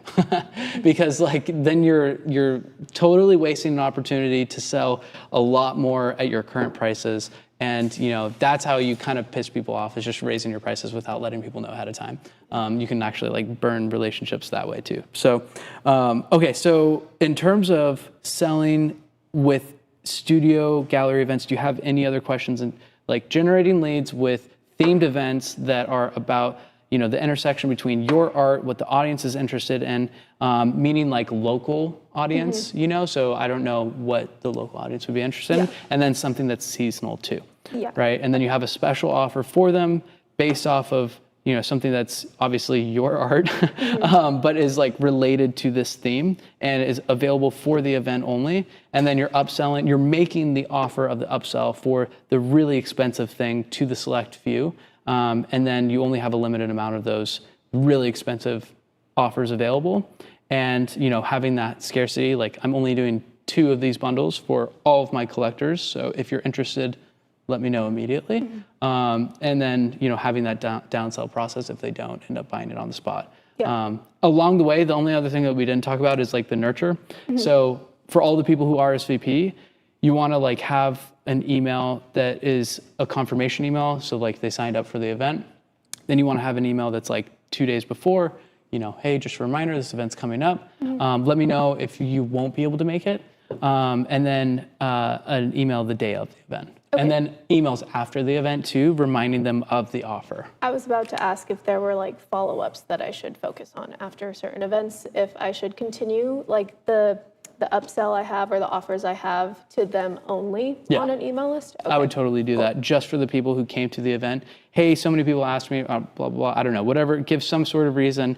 So I'm extending the duration of this for the next 24 hours, you know, just for the people who came and wanted some time to think about it. Got it. So, and then, you know, you do that through email. And then you can also like follow up and do the upsells through email too, but I definitely recommend phone call or better yet, in person using your private viewing as a way to talk about that. And like you could have like a whole special experience for the people who you're trying to upsell that like $20,000 thing, where like either they come to your studio gallery, or like you're like, I'll go to your house and we'll scout out together and figure out the best spots for it. And it might even be a multi-step process too, where you first have them come to discuss it at the private viewing, and then the next step is to you go to their place and then scout out like where, you know, you're curating the art for them and based off of their home, unless they know what they want specifically, right? So there's kind of like multiple paths there. Yeah, I like that idea because I know that a lot of people who have bought an original from me have also followed up with a commission based off of like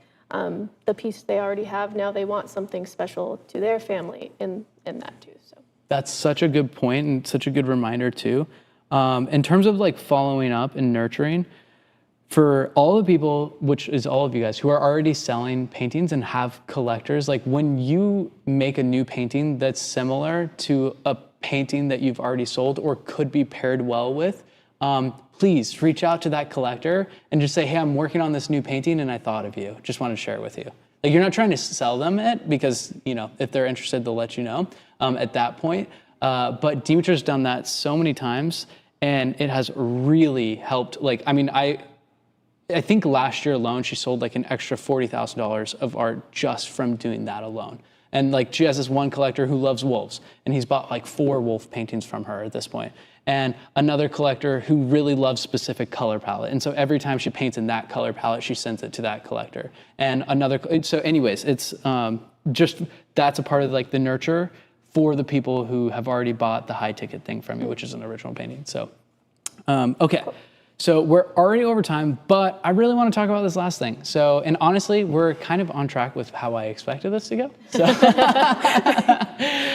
so hopefully everyone who's watching is still enjoying this, but we're gonna still talk about that new print idea for new moms. So what Bree and I talked about, as she mentioned before, is having, like you can, there's kind of 2 different paths I see for acquiring leads for that. There's like earned, and then there's like partnerships, right? So earned is like through social organic, right? And it's just posting content for new moms or for first-time grandmas, and you know, making content about that, and then like tying your art into it. Like I fell in love, you know, 5 ways that I keep up with, I don't know, I haven't been pregnant before. I'm trying to think of something Dimitra would be interested in. She watches pregnancy content all the time. I haven't watched it myself, so it's hard for me to come up with that on the spot. But like, here are the 5 top clothing or top brands for pregnancy clothes or something like that. You know, especially as you like get bigger, that's like really like every mom is like, these are the most like they want the comfy but also stylish, or like these dress companies make beautiful dresses that make me feel amazing while I'm, you know, 9 months pregnant. You know, and like that's like a great piece of content. And then at the end of it, you know, you can relate it to your art by like pulling it back to like, you know, and like you're painting, maybe like you're talking about the dresses, but like you're painting in the video or something like that. You know, I don't know. It's just, you want to find ways to talk about the thing that they're interested in, and then tying what you're trying to sell into the thing that they're interested in. So they're interested in mom stuff, and you're trying to sell like a mom print subscription, and you know, and you're making content specifically for the stage of the journey that they're in. So if they're like, you know, I would test out targeting like people who just found out that they're pregnant, and you're making content for like those types of people. Like, and it could be, you just call it out. Like if you just found out that you're pregnant, then you need to watch this. Like that's like a great call out for that, you know, that specific person. Or if you just found out that your daughter is pregnant, then you need to watch this. you know, or something. I mean, that's like a really basic but good, reliable hook. So, so there's, as I was saying before, the two different types of ways to generate leads for it. There's the organic, and then there's the partnerships. And what I'm really excited about with this is the opportunity for partnerships, and that some people already have that customer base and you can tap into that, and you just make them an offer. So like we talked about before, the photographer, if they send you a lead and they buy, then you can just give them a kickback. Like you just give them a commission on whatever it is, you know, because you want them to continue sending you leads over time, right? And then, so that's like a great way to get it. You could also reach out to like doulas or midwives. We have midwives in our like town. if they have, you know, like if they have new clients, and first you want to like show them the product, like you want to have the product all built out, and you're like, you explain it to them, and then you say, if you send anyone my way and they buy, like I'll send you X amount of dollar monies. So Dollar monies, yeah. and that's a great way to just like grow without having to build the audience yourself and like get new customers. And I would even be willing to like break even on the customer side with those prints, because it's a scalable product with very little fulfillment, for the opportunity to upsell the commissions for those people. Because like we talked about before, just for context, the idea was you sell the prints throughout the whole, you know, 9-month journey. Well, it's sometimes closer to 10 months, but the whole 40-week journey. And you sell prints at those different trimester stages. And then at the end of it, you follow up with the mom like a month after the baby's born, or maybe like 2 weeks after or whatever. And you can track where they're at in their journey based off of, you know, like what prints they've received. So you want to be able to see like, okay, what, and that could just be a simple questionnaire that's like, what, you know, week are you right now, or something like that. And then you're able to track, and then you follow up at like 44 weeks, you know, after they're, you know, after they have their baby. And then, oh, I just thought of something else that you could do that would be so special. It's like, this would be, I don't know, it's just depends on how you feel about it, but something that I know would just make moms like cry with joy is like because immediately my mind went like, what if they had a miscarriage though? Like that would be so sad to get that email.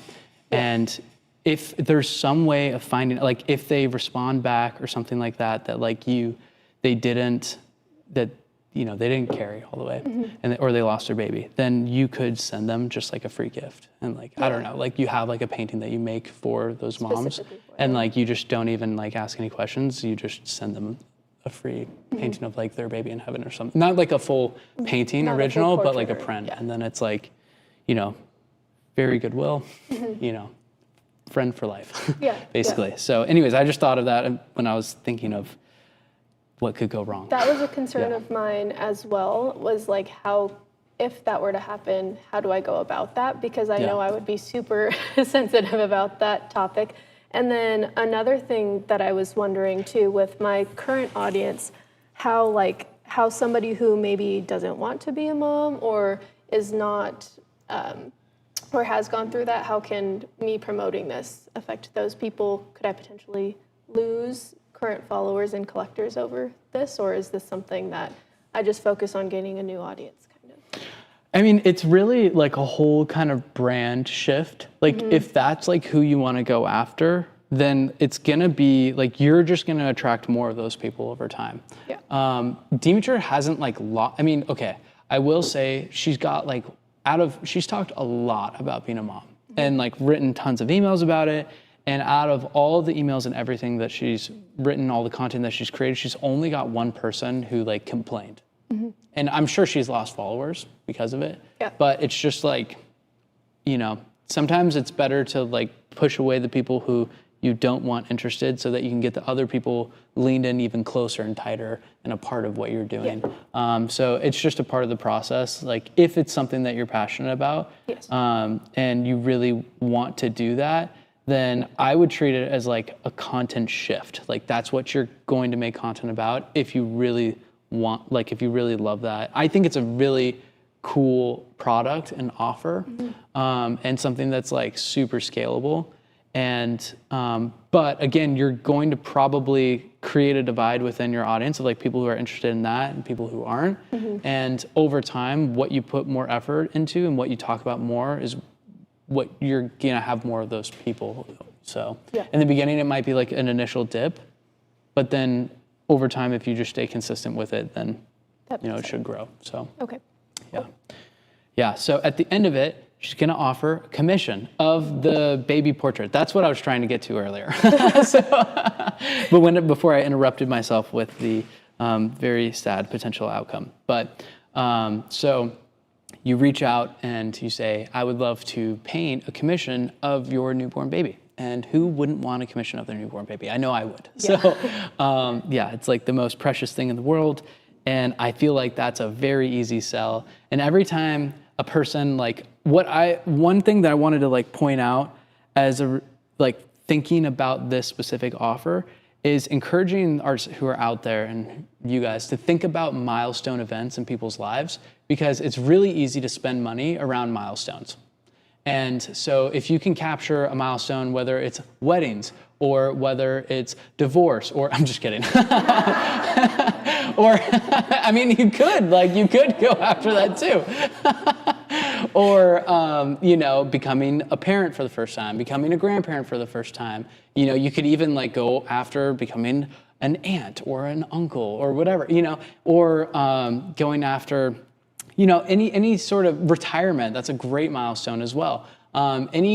There's also smaller milestones that you can go after too. And the more targeted you are about your niche, meaning the ideal collector that you go after, the more value that you can provide to people by leaning into a milestone that's specific to that audience as well. So for example, Tanya with the wealthier collectors who love music, maybe it could be a concert milestone, if they just went to their first concert, or not necessarily their first concert, but any concert, right? That's a mini milestone for that specific audience who's also interested in music. And so you could have an offer for those people, hey, you just went to a concert, I would love to paint the musician for you. And so you could live with a reminder of that musician on your wall forever, and send me a picture that you had that you took from the concert, and I'll paint it, obviously for money. So, but anyways, that was just an idea of specific milestones in life. So,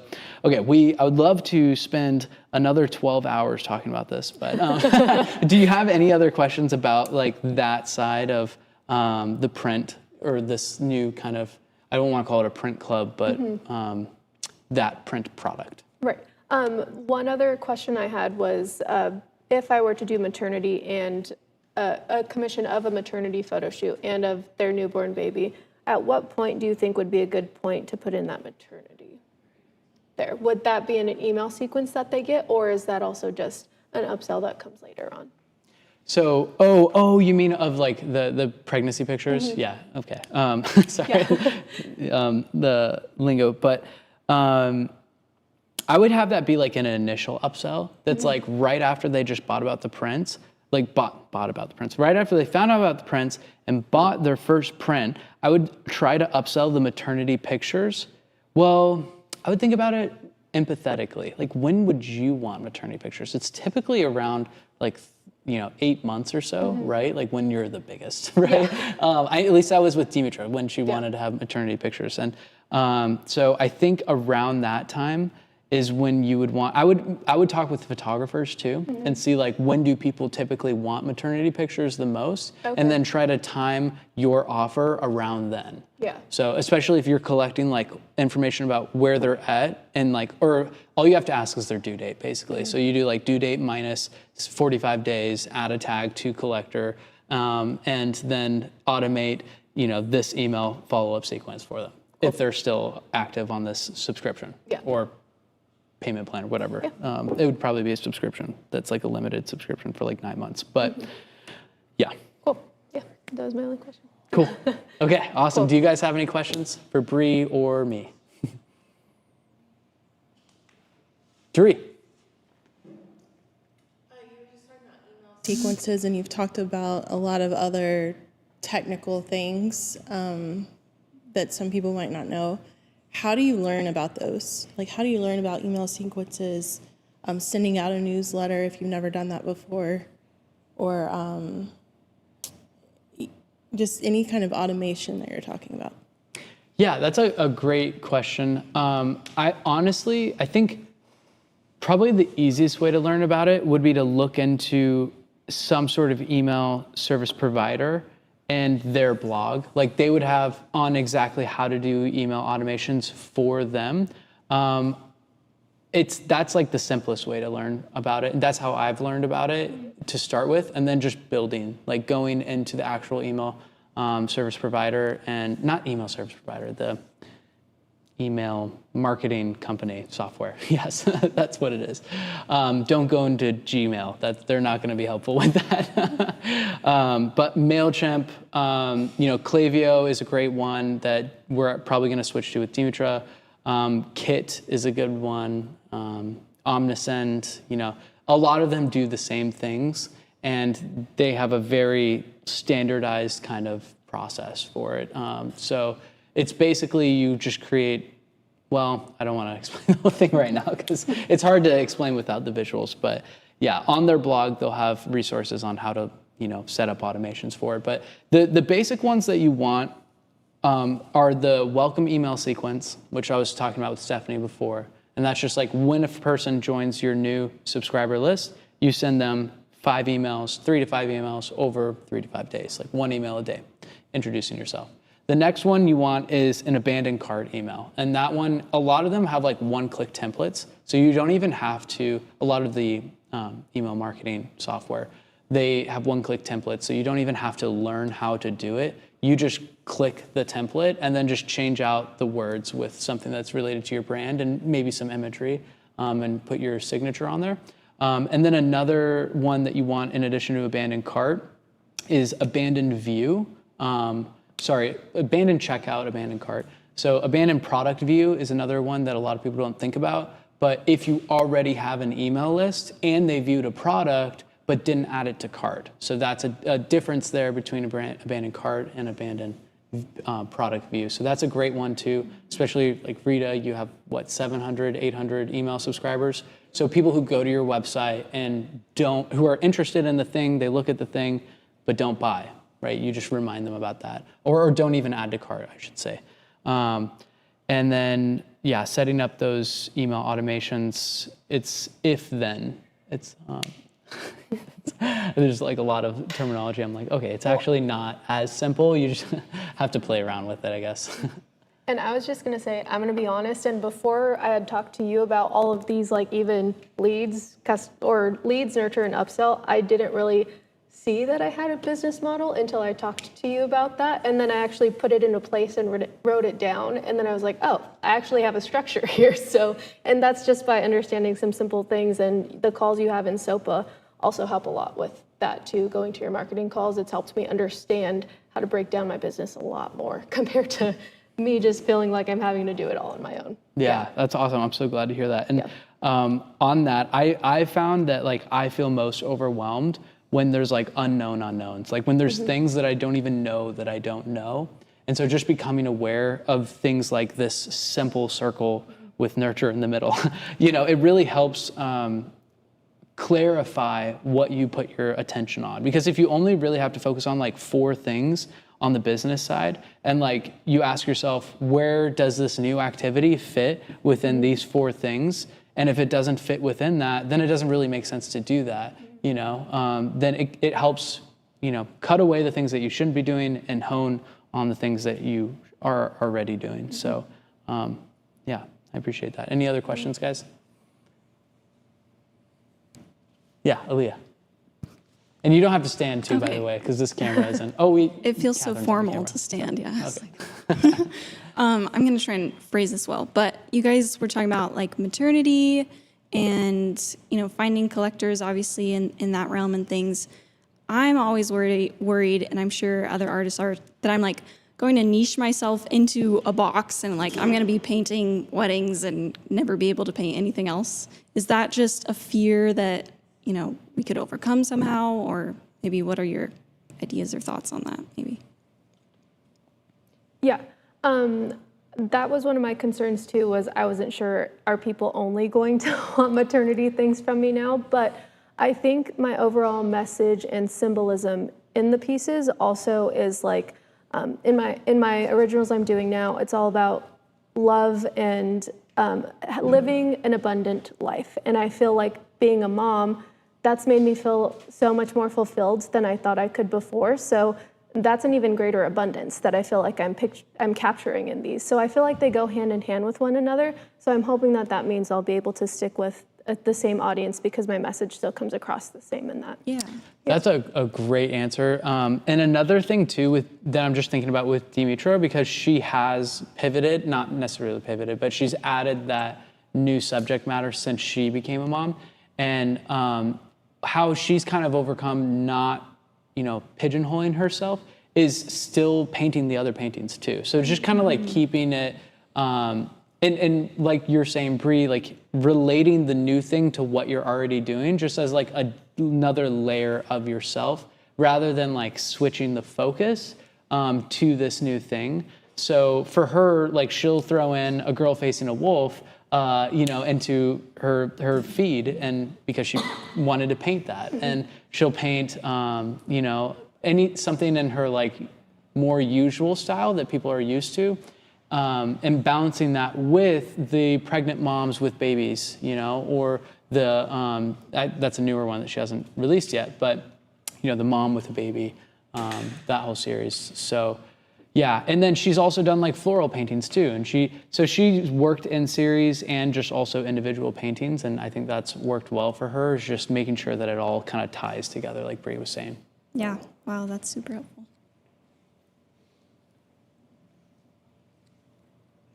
Okay, awesome. Well, thank you so much for joining me, Yeah, Bree. Let's thank give you. it up for Bree.